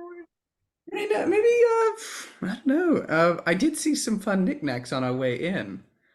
That could be something of interest to you. No, if you're being serious about it. Petrie's got her shopping list. Keetri gonna go by herself shopping? I'll go. Yeah, if people want to come, I guess, but I'm gonna go to like antique stores or a jeweler's. Going Okay. antiquing in So the free who's going to city. the Grand Sahel? Bertie? Birdie. I'm going into. I'll go. Hell yeah. So Kala and Bertie go to the Grand Sahel. Brina and Keetri go shopping. Brina like leans into Birdie real quick and is like, "Wait, are you trying to meet about your secret? Like, No. We're just gonna take a look. so you don't need me for your fancy thing, you and No, honey, you're not that observant. Famous fucking Okay. We're just Let's gonna go, look. Keetri. No touch. Yeah, we're just gonna take a look around. Okay, later. 15 minutes later. Why are there a Okay. bunch of guards running to the Yeah, Grand Sahel? They'll be okay just shopping, right? They're not gonna get in trouble. I Here we wager go. 50 gold that somebody gets pickpocketed. And Kala, Well, you that's better not keep so Birdie out bad. of We trouble. got lots of money. That's true. Okay. So Brina and Keetri, you guys start shopping. And I mean it's a broad spectrum. A lot of places are just like small stalls, little things being run out of people's tents, but there are actual like sort of mud brick cubic like shaped structures with actual shops in them. More towards like the center of town, kind of flanking the sides of these big ziggurats. What is it you guys are shopping for? Honestly, Brina doesn't have anything specific. She's looking for something that speaks to her. But she's looking for, postcards, souvenirs, those kind of things for her family. And then White elephant gift kind of thing. Welcome to the Elephant. free city. any, mugs, decorative magnets. No. And also just like, I don't know, anything cool that pops out. A t-shirt that says, I went to the free city, but all I freed was my wallet. Brina, she's a woman of peculiar tastes. If she stumbles across something, she'll know. Yeah, most of what you find are markets for like fabrics, whether silk or linens that are brightly dyed. Some jewelry, and it's not like super high end, but there are some places where there are jewelry available. of a variety of things, like turquoise and some topaz. There are some finer shops, like there are high-end things in the town, but the majority is, just sort of day-to-day jewelry, armbands, like bicep cuffs, some pretty necklaces. There are clothiers, there are armorers, there are places that sell like tools and stuff. There's not a lot of like kitschy things because there's not a lot of traffic The city has no taste. outside the city. Like the city's kind of like its own environment. There's not a lot of like back and forth. Yeah. The closest other places are under the power of the Lich King. Yeah. And they couldn't trade with LA. So, but you do find one stall in particular that has these odd-looking dolls. They're like 6 inches tall. They're not like plushes, but they're sort of a mixture of fabric and crochet and knit stuff. They look like cactuses, but they have little stubby feet with little like green malachite set for like toenails, or like almost like elephants don't have claws, but they got like almost diggy, chunky set for the little toenails on these little stubby feet, and these like little arms that there's a thing on the back that you can twist back and forth. It's just like a knot of fabric, but when you do, the little arms wiggle, and there are these little spines that come out, but they're not sharp because it's apparently what looks like a child's toy. They're almost like little bits of like rounded like balsa wood at the end, so like you wouldn't want to poke yourself in the eye with one, but you can grab it. It's not going to hurt you. And they have this wide cut from side to side that like rears back, and you see this like little tiny shark teeth have been like picked up from the beach and kind of glued in. And inside like the mouth, it's colored almost like a watermelon if you cut it in half. It's just like these little beady black eyes, and some squiggles have been sewn over them, almost like in an angry expression, like ah. And you can like tilt its head back and make its arms dance a little bit. And the lady at the stall sees you kind of looking at them curiously, and she's like, "Oh, hello, welcome to Amnoon. Oh, my goodness, I have never seen a woman so tall. Oh, you are beautiful. You like the choya?" What is this? The choya. The choya? This little guy is crazy. They are quite vicious, yes. Wait, these are real? Yes, the choya. They live in the canyons in the high desert. They look like little cactuses, but they bite, and they are terribly sharp teeth, and you cannot grab them because their spikes will stick through your hands. But this one's so little, and he wiggles. That's why I make them here, so they do no harm. We teach our children what they look like here, and how not to approach, because you think they're cute until they hurl a spear at you. Oh. A spear? Yes. Unfortunately, they have taken the lives of many travelers. Oh, wow. They find us quite delicious, unfortunately. Well, that's upsetting. Well, what? I'm so sad I'm missing this. Some traveling. I would love to buy one of these little guys, as a reference in the future, in case I stumble across a really cute little guy in real life. Why don't you go ahead and roll for Haunted? They are 1 silver piece each. 1 silver piece each. How big are they? Are they like 6 inches tall, maybe like 4 inches wide? Well, Haunted, 100%, guaranteed. I was like, it's not haunted. It's just a toy. What's that, Annabelle? That's how it starts, right? This one's a little guy, not a creepy doll. Just a little guy. Just a little guy. She kind of like reaches over and like it. you hear a as she kind of opens up a little wooden chest, and you see there are maybe like 24 in there, slightly different colors on some of them. Most of them are like green, but some of them have like a more purplish hue or like a blue to them. Oh my god, can I have a purple one? Of course. And she reaches up, and it's kind of like a light lilac with like strips of kind of eggplant, darker purple. Okay, but they're mostly green in the wild, yes. Mostly, yes. Okay. I ran out of green yarn. That's fair. I love the innovation. Oh my goodness. I love him. I don't know what I'm going to name him. Bjorn. I'll name him Bjorn after my brother. And for babies. Okay. Here's a whole gold piece. They just You are very generous. well, Thank you. money means nothing at this point in our journey. That must be lovely. Money means everything to me here. Oh, Brandon like gets out like 10 more gold pieces. It's like here. Oh, no, I couldn't possibly accept. This is too much. Okay. All right. Okay. Oh, my bad. You have any out? This is just quite impressive. Yeah. Thank you for the little Troya. You are welcome. There is the building there with the red awning. They sell wooden sand sharks if you are interested. Oh my goodness, I've never seen a sand shark before either. Okay. Let us hope you never do. They are very dangerous. The more little guys I collect, the more I learn about the environment. You are sharp. Oh my god. This is quite good. Okay. It's all just foreshadowing of things that are gonna hit her. Okay, well, I love him. This is awesome. Have a good day. Au You as revoir. well. Ahai. Hi. Oh, bye. Looks at you puzzled. Yeah, she leaves. Now that I have this perfect little, my good son now. Oh, I'm scared. Rita's gonna buy some of those arm cuffs you mentioned earlier for her hot girlfriend's sexy biceps. Yeah, say like 5 gold for a couple of like really nicely Done. sculpted ones that are like a slightly adjustable. Done. You know, when she's flexing.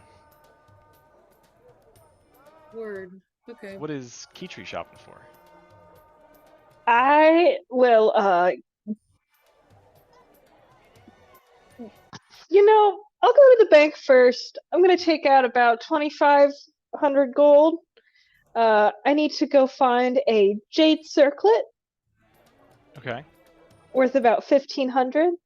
I also need to find a dragon statuette, and then something with an image of a dragon carved on it. And both of those need to be at least 500 gold pieces. Okay. So the people of the Shunlai Trading Guild are happy to see you, happy to serve. And it's crazy, like they open up your vault for you and it's exactly the way it looks back home. Even like the last coins you took, the way they're stacked, it's identical. Like the same physical space.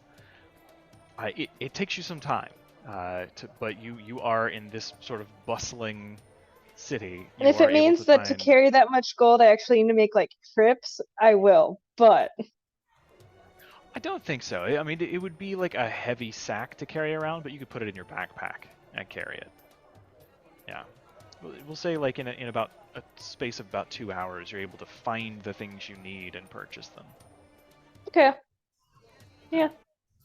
And she'll put those things in the things she buys, she'll put in her pack. Okay. Galatar, it's easy enough to find the Temple of Cormyr. It takes you a couple of minutes to walk through the crowd, and plenty of distractions and things going on. But ultimately, you walk in, and it's nowhere near the size of the Temple of Cormyr in Lion's Arch. But it has a nice clean interior, free from sand, which is saying something here.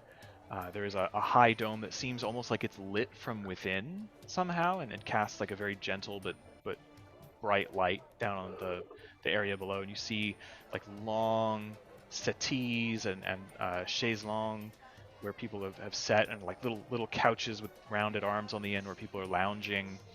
Some with like little hookahs, and they've got series of books and scrolls open, studying things. A couple people are at like little tilted drafting tables writing notes down on scrolls. It does not take long, being who you are, before they bring a man in what you recognize from Grandfather Zatembe to be clothed in the garb of a high priest. And he introduces himself. Hello, I am Talim, priest of this temple. How may I assist you? I'm told you are here to attempt to fight the Kralkatorrik, which seems strange to me, but... Hi, I'm I'm a stranger. well, yeah, we often get called quite strange. I'm Galatar Gutkin with the Trollskull 6, and this is Alexa. Hello. A pleasure to meet you. How may I be of assistance? Well, we were hoping you might be able to show us the likeness or possession of some of your priests or priestesses who went to the temple 4 days to the east for the restoration effort. It seems Kralkatorrik has been traveling back and forth along that way, and we were hoping to be able to maybe scry on them to see if they're still okay or if we could ascertain their current situation. I would like to help them if we can. Well, I don't have any drawings of them. However, if they reside in the temple in the high desert, we would not be able to scry. The temples themselves are warded against divination magic. This is what I was worried of. There is no safer place to be if they are indeed still alive in the desert. Do you have anything from that temple by chance? Not from the temple itself, I'm sorry. We don't typically keep things like that around here. And it's been some time since the temple was opened. Mysura and Jehan and a few others went to attempt to restore it.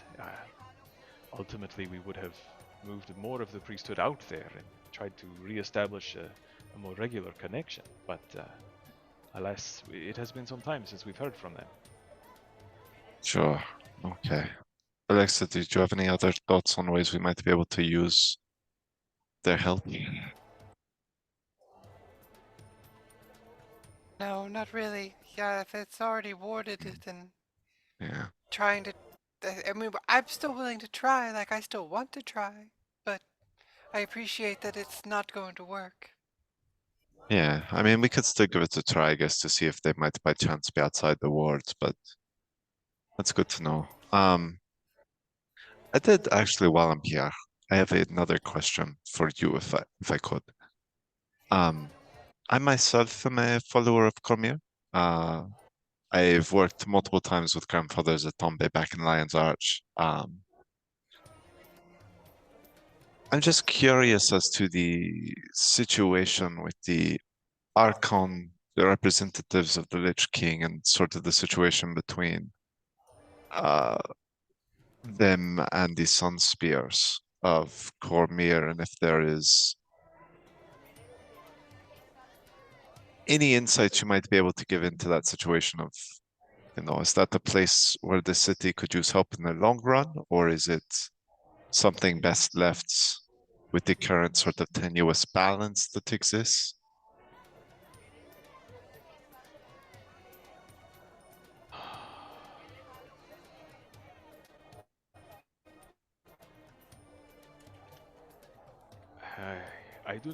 I do not know where to really begin. The fall of the Sun Spears is a great tragedy. Our mistress, may she continue to watch and guide over us. Few things have saddened her as the fall of her Sun Spears have. They were beloved of Cormier. She, as you know, once being the Spear Marshal herself.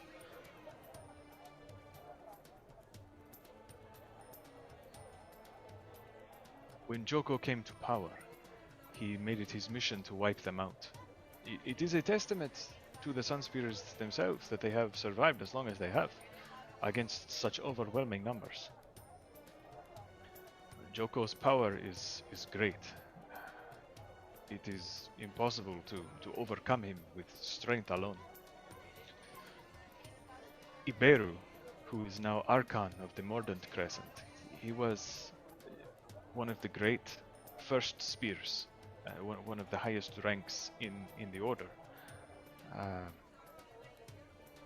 I do not know what it is that Joko does to them when he captures them, whether it is torture or magical transformation or what it is, but many Sun Spears, after being captured for several years, ultimately succumb to whatever pressure is there and pledge to serve him instead of their original vows.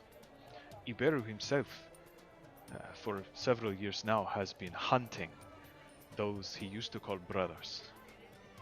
He has slain many a sunspear and captured yet many more, and turned them into his most trusted lieutenants. I have never spoken to him myself, and the Mordant Crescent are forbidden to enter this place. Perhaps, to their credit, they abide by my decree, and they will not come here. More than that, I can't really say. I don't spend time among them, so my knowledge is limited.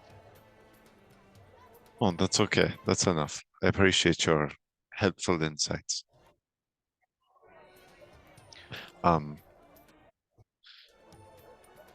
Do you know, just one last question about the awards before we go. What exactly do the wards protect against? Would it just be scrying? Would it also include arcane messages like a sending or a teleportation? Typically, divination magic, teleportation, the ability to shift through the walls. It is a fairly robust enchantment, yes. Okay. It is good to know. Well, thank you very much for your time. He kind of steps forward. He's not as old as Grandfather Zatambe. He's maybe like mid-50s, but he stretches a hand forward and kind of puts it on your shoulder and nods a little and says, "Trust in the goddess. The plan is that once Maishura is able to restore parts of the temple, there are back doors, so to speak, built in for communication. Once they can repair those, we will know for certain things are okay." Well, I do think we are headed in the vicinity at the least in our search for Kralkatorrik, so we will do our best to apprise you if we can find them, and especially if they're okay, to let you know. Any I'm sure information the would be goddess's greatly words. appreciated. Yeah, I'm sure the goddess's words will prove adequate. I have faith they will. But thank you very much. Alice. Sorry, Alexa. It wasn't as fruitful as I had hoped. No, but it did give me an idea, actually. Oh. If they're alive, they're going to sleep. And if they sleep, they can dream. Do you think that can get by the wards? It's illusion. Oh, so it would not trigger perhaps the magics that the wards block against. That would be interesting. That's a wonderfully brilliant idea. Yeah, Okay. I think that might be our best remote, our best magical option. Well, and all the better, it does sound like if Kralkatorrik has been through there, they are likely alive if they were in the temple, which may also mean that that will turn out to be a good bastion for us to use when we arrive ourselves. We wouldn't have to waste our ward. No, we'd be able to save some spells and hope they stay more protected against all of his minions and creatures. Yeah, Could be good. Well, yeah. Well, we'll leave, and this part I want to tell you as we walk and talk. This will be. Crowd outside loud enough easily to drown out your conversation. I would like to go to Augury Rock and maybe attempt to contact Glint on whatever plane she is. We did go to the library, and I have a copy of that spell. If you have a copy of the spell, I would very much be interested in doing that. I figure Augury Rock, if that's where she came before to collect other heroes, that might be the best place to use it and summon her. It would also reason that her lint of sand that Kralkatorrik is looking for would be relatively close by as well, so I mean that might be fruitful. If it does still exist, it might hold something that we can use. At the very least, we should get it away from him. I'm also hoping that before we leave, I've been thinking about, because I have not given myself foresight today, that perhaps I would use some of my more powerful magic to try and commune with the goddess tonight to see if she might be able to provide greater insights into our search, especially since she knows this area so well in her time as a mortal. That would be great. It is interesting to use our magics in these crazy ways. Seriously. It's weird that I feel like we're really powerful, and then I feel like we get into battle, and then sometimes I just feel really useless, you know? No, I melt shit all the time. Well, between you and me, I'm a little troubled about the idea of fighting Kralkatorrik if his scales are indeed able to deflect or make him impervious to magic. I do not know. That could prove to be very problematic. Like, I feel in a lot of ways like the dragons have not been. They've been challenging, and they've pushed us to the point of death, but they've not overwhelmed us to the degree with which I worry he might. I mean, we did die a couple times. Oh, I guess was that's dead true. for a while. You did die, yeah, that's true. But I worry, I guess, that this would be much, much worse. And this time we won't have packed forces or others to back us up as we did in that fight. I think in the end, we weren't really have much backup before anyways. Like, what are they gonna do against a bunch of dragons? And I guess at least they kept the minions busy. That's fair. This time, though, the minions are really bad. Yeah, you said giant branded scorpions? I know I didn't want to bring it up in the meeting necessarily, but yeah. They were That sounds horrific. huge. Like, imagine Brina if, like, Brina was on top of Brina. Oh, they were that big? Not Holy good. shit.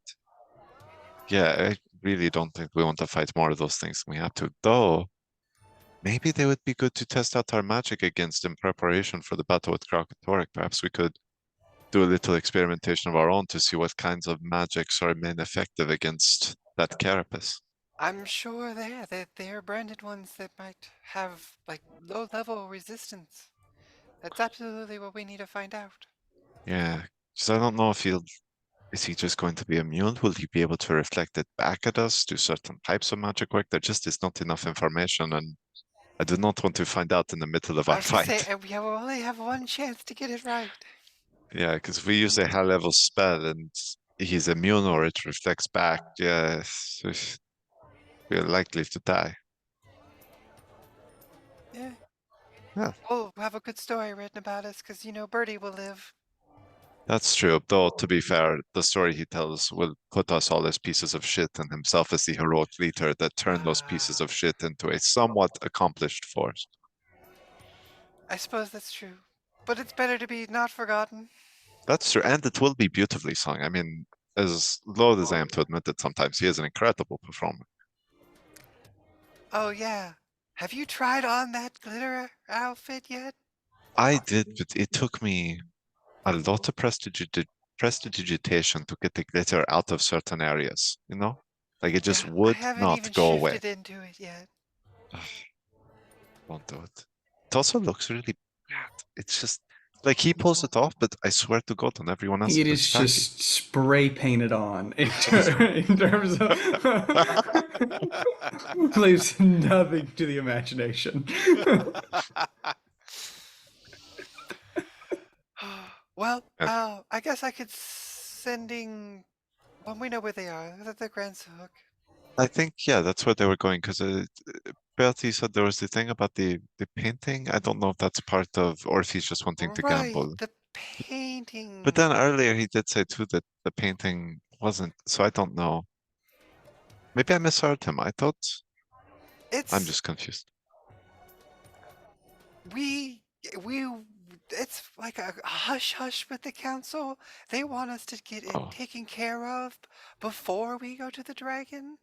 as sort of like a test to make sure that the dragon won't stand a chance against our sleuthing What? ability. Do you know what? Bertie said something about the painting being magic. Do you know what the enchantment is? As No, but that is really what hooked me is unknown Wow. magic painting. Like, hell yeah. Oh, okay. Well, I mean, if you're I actually in, had like, it this seems. wand crafted, and I'll pull out the wand of detect magic. And I had this wand crafted just to have extra detect magic around. Oh, this is so cool. Can I see it? Beautiful red mahogany wood. Oh, this is brilliant. How much did it cost you to get one of these? It was only $250. Oh, would you be able to put me in touch with whoever made this, or is it one of a kind piece? Yeah, hi. Oh, you made it? I didn't make the blueprints, but I did put it together with help from Tinker and Crane. That's why How? Canuck and I are a little more friendly right now. Oh, they're the ones that did your Yes, hot magic containers. the BFG. Yes. Oh, okay. That makes sense. Yeah, I'd love to get one of these. This is really cool, Alexa. Great work. Absolutely. Yeah, maybe we can perhaps if finding the painting leads us to this group that smuggles items, we may also be able to use this to find some other items that could be advantageous for us in the upcoming conflict. There we go. Absolutely. I'm sure that they deal in the alternate, what do I want to say, property acquiring means. I think you lost me. Don't worry about it. Okay. Okay. Yeah. I mean, if it's a criminal contingent, you know, to get back a priceless piece of cultural heritage. Right, we're not stealing from a good person. So as you two continue your philosophical debate heading towards the Grand Sahil, Bertie and Kala.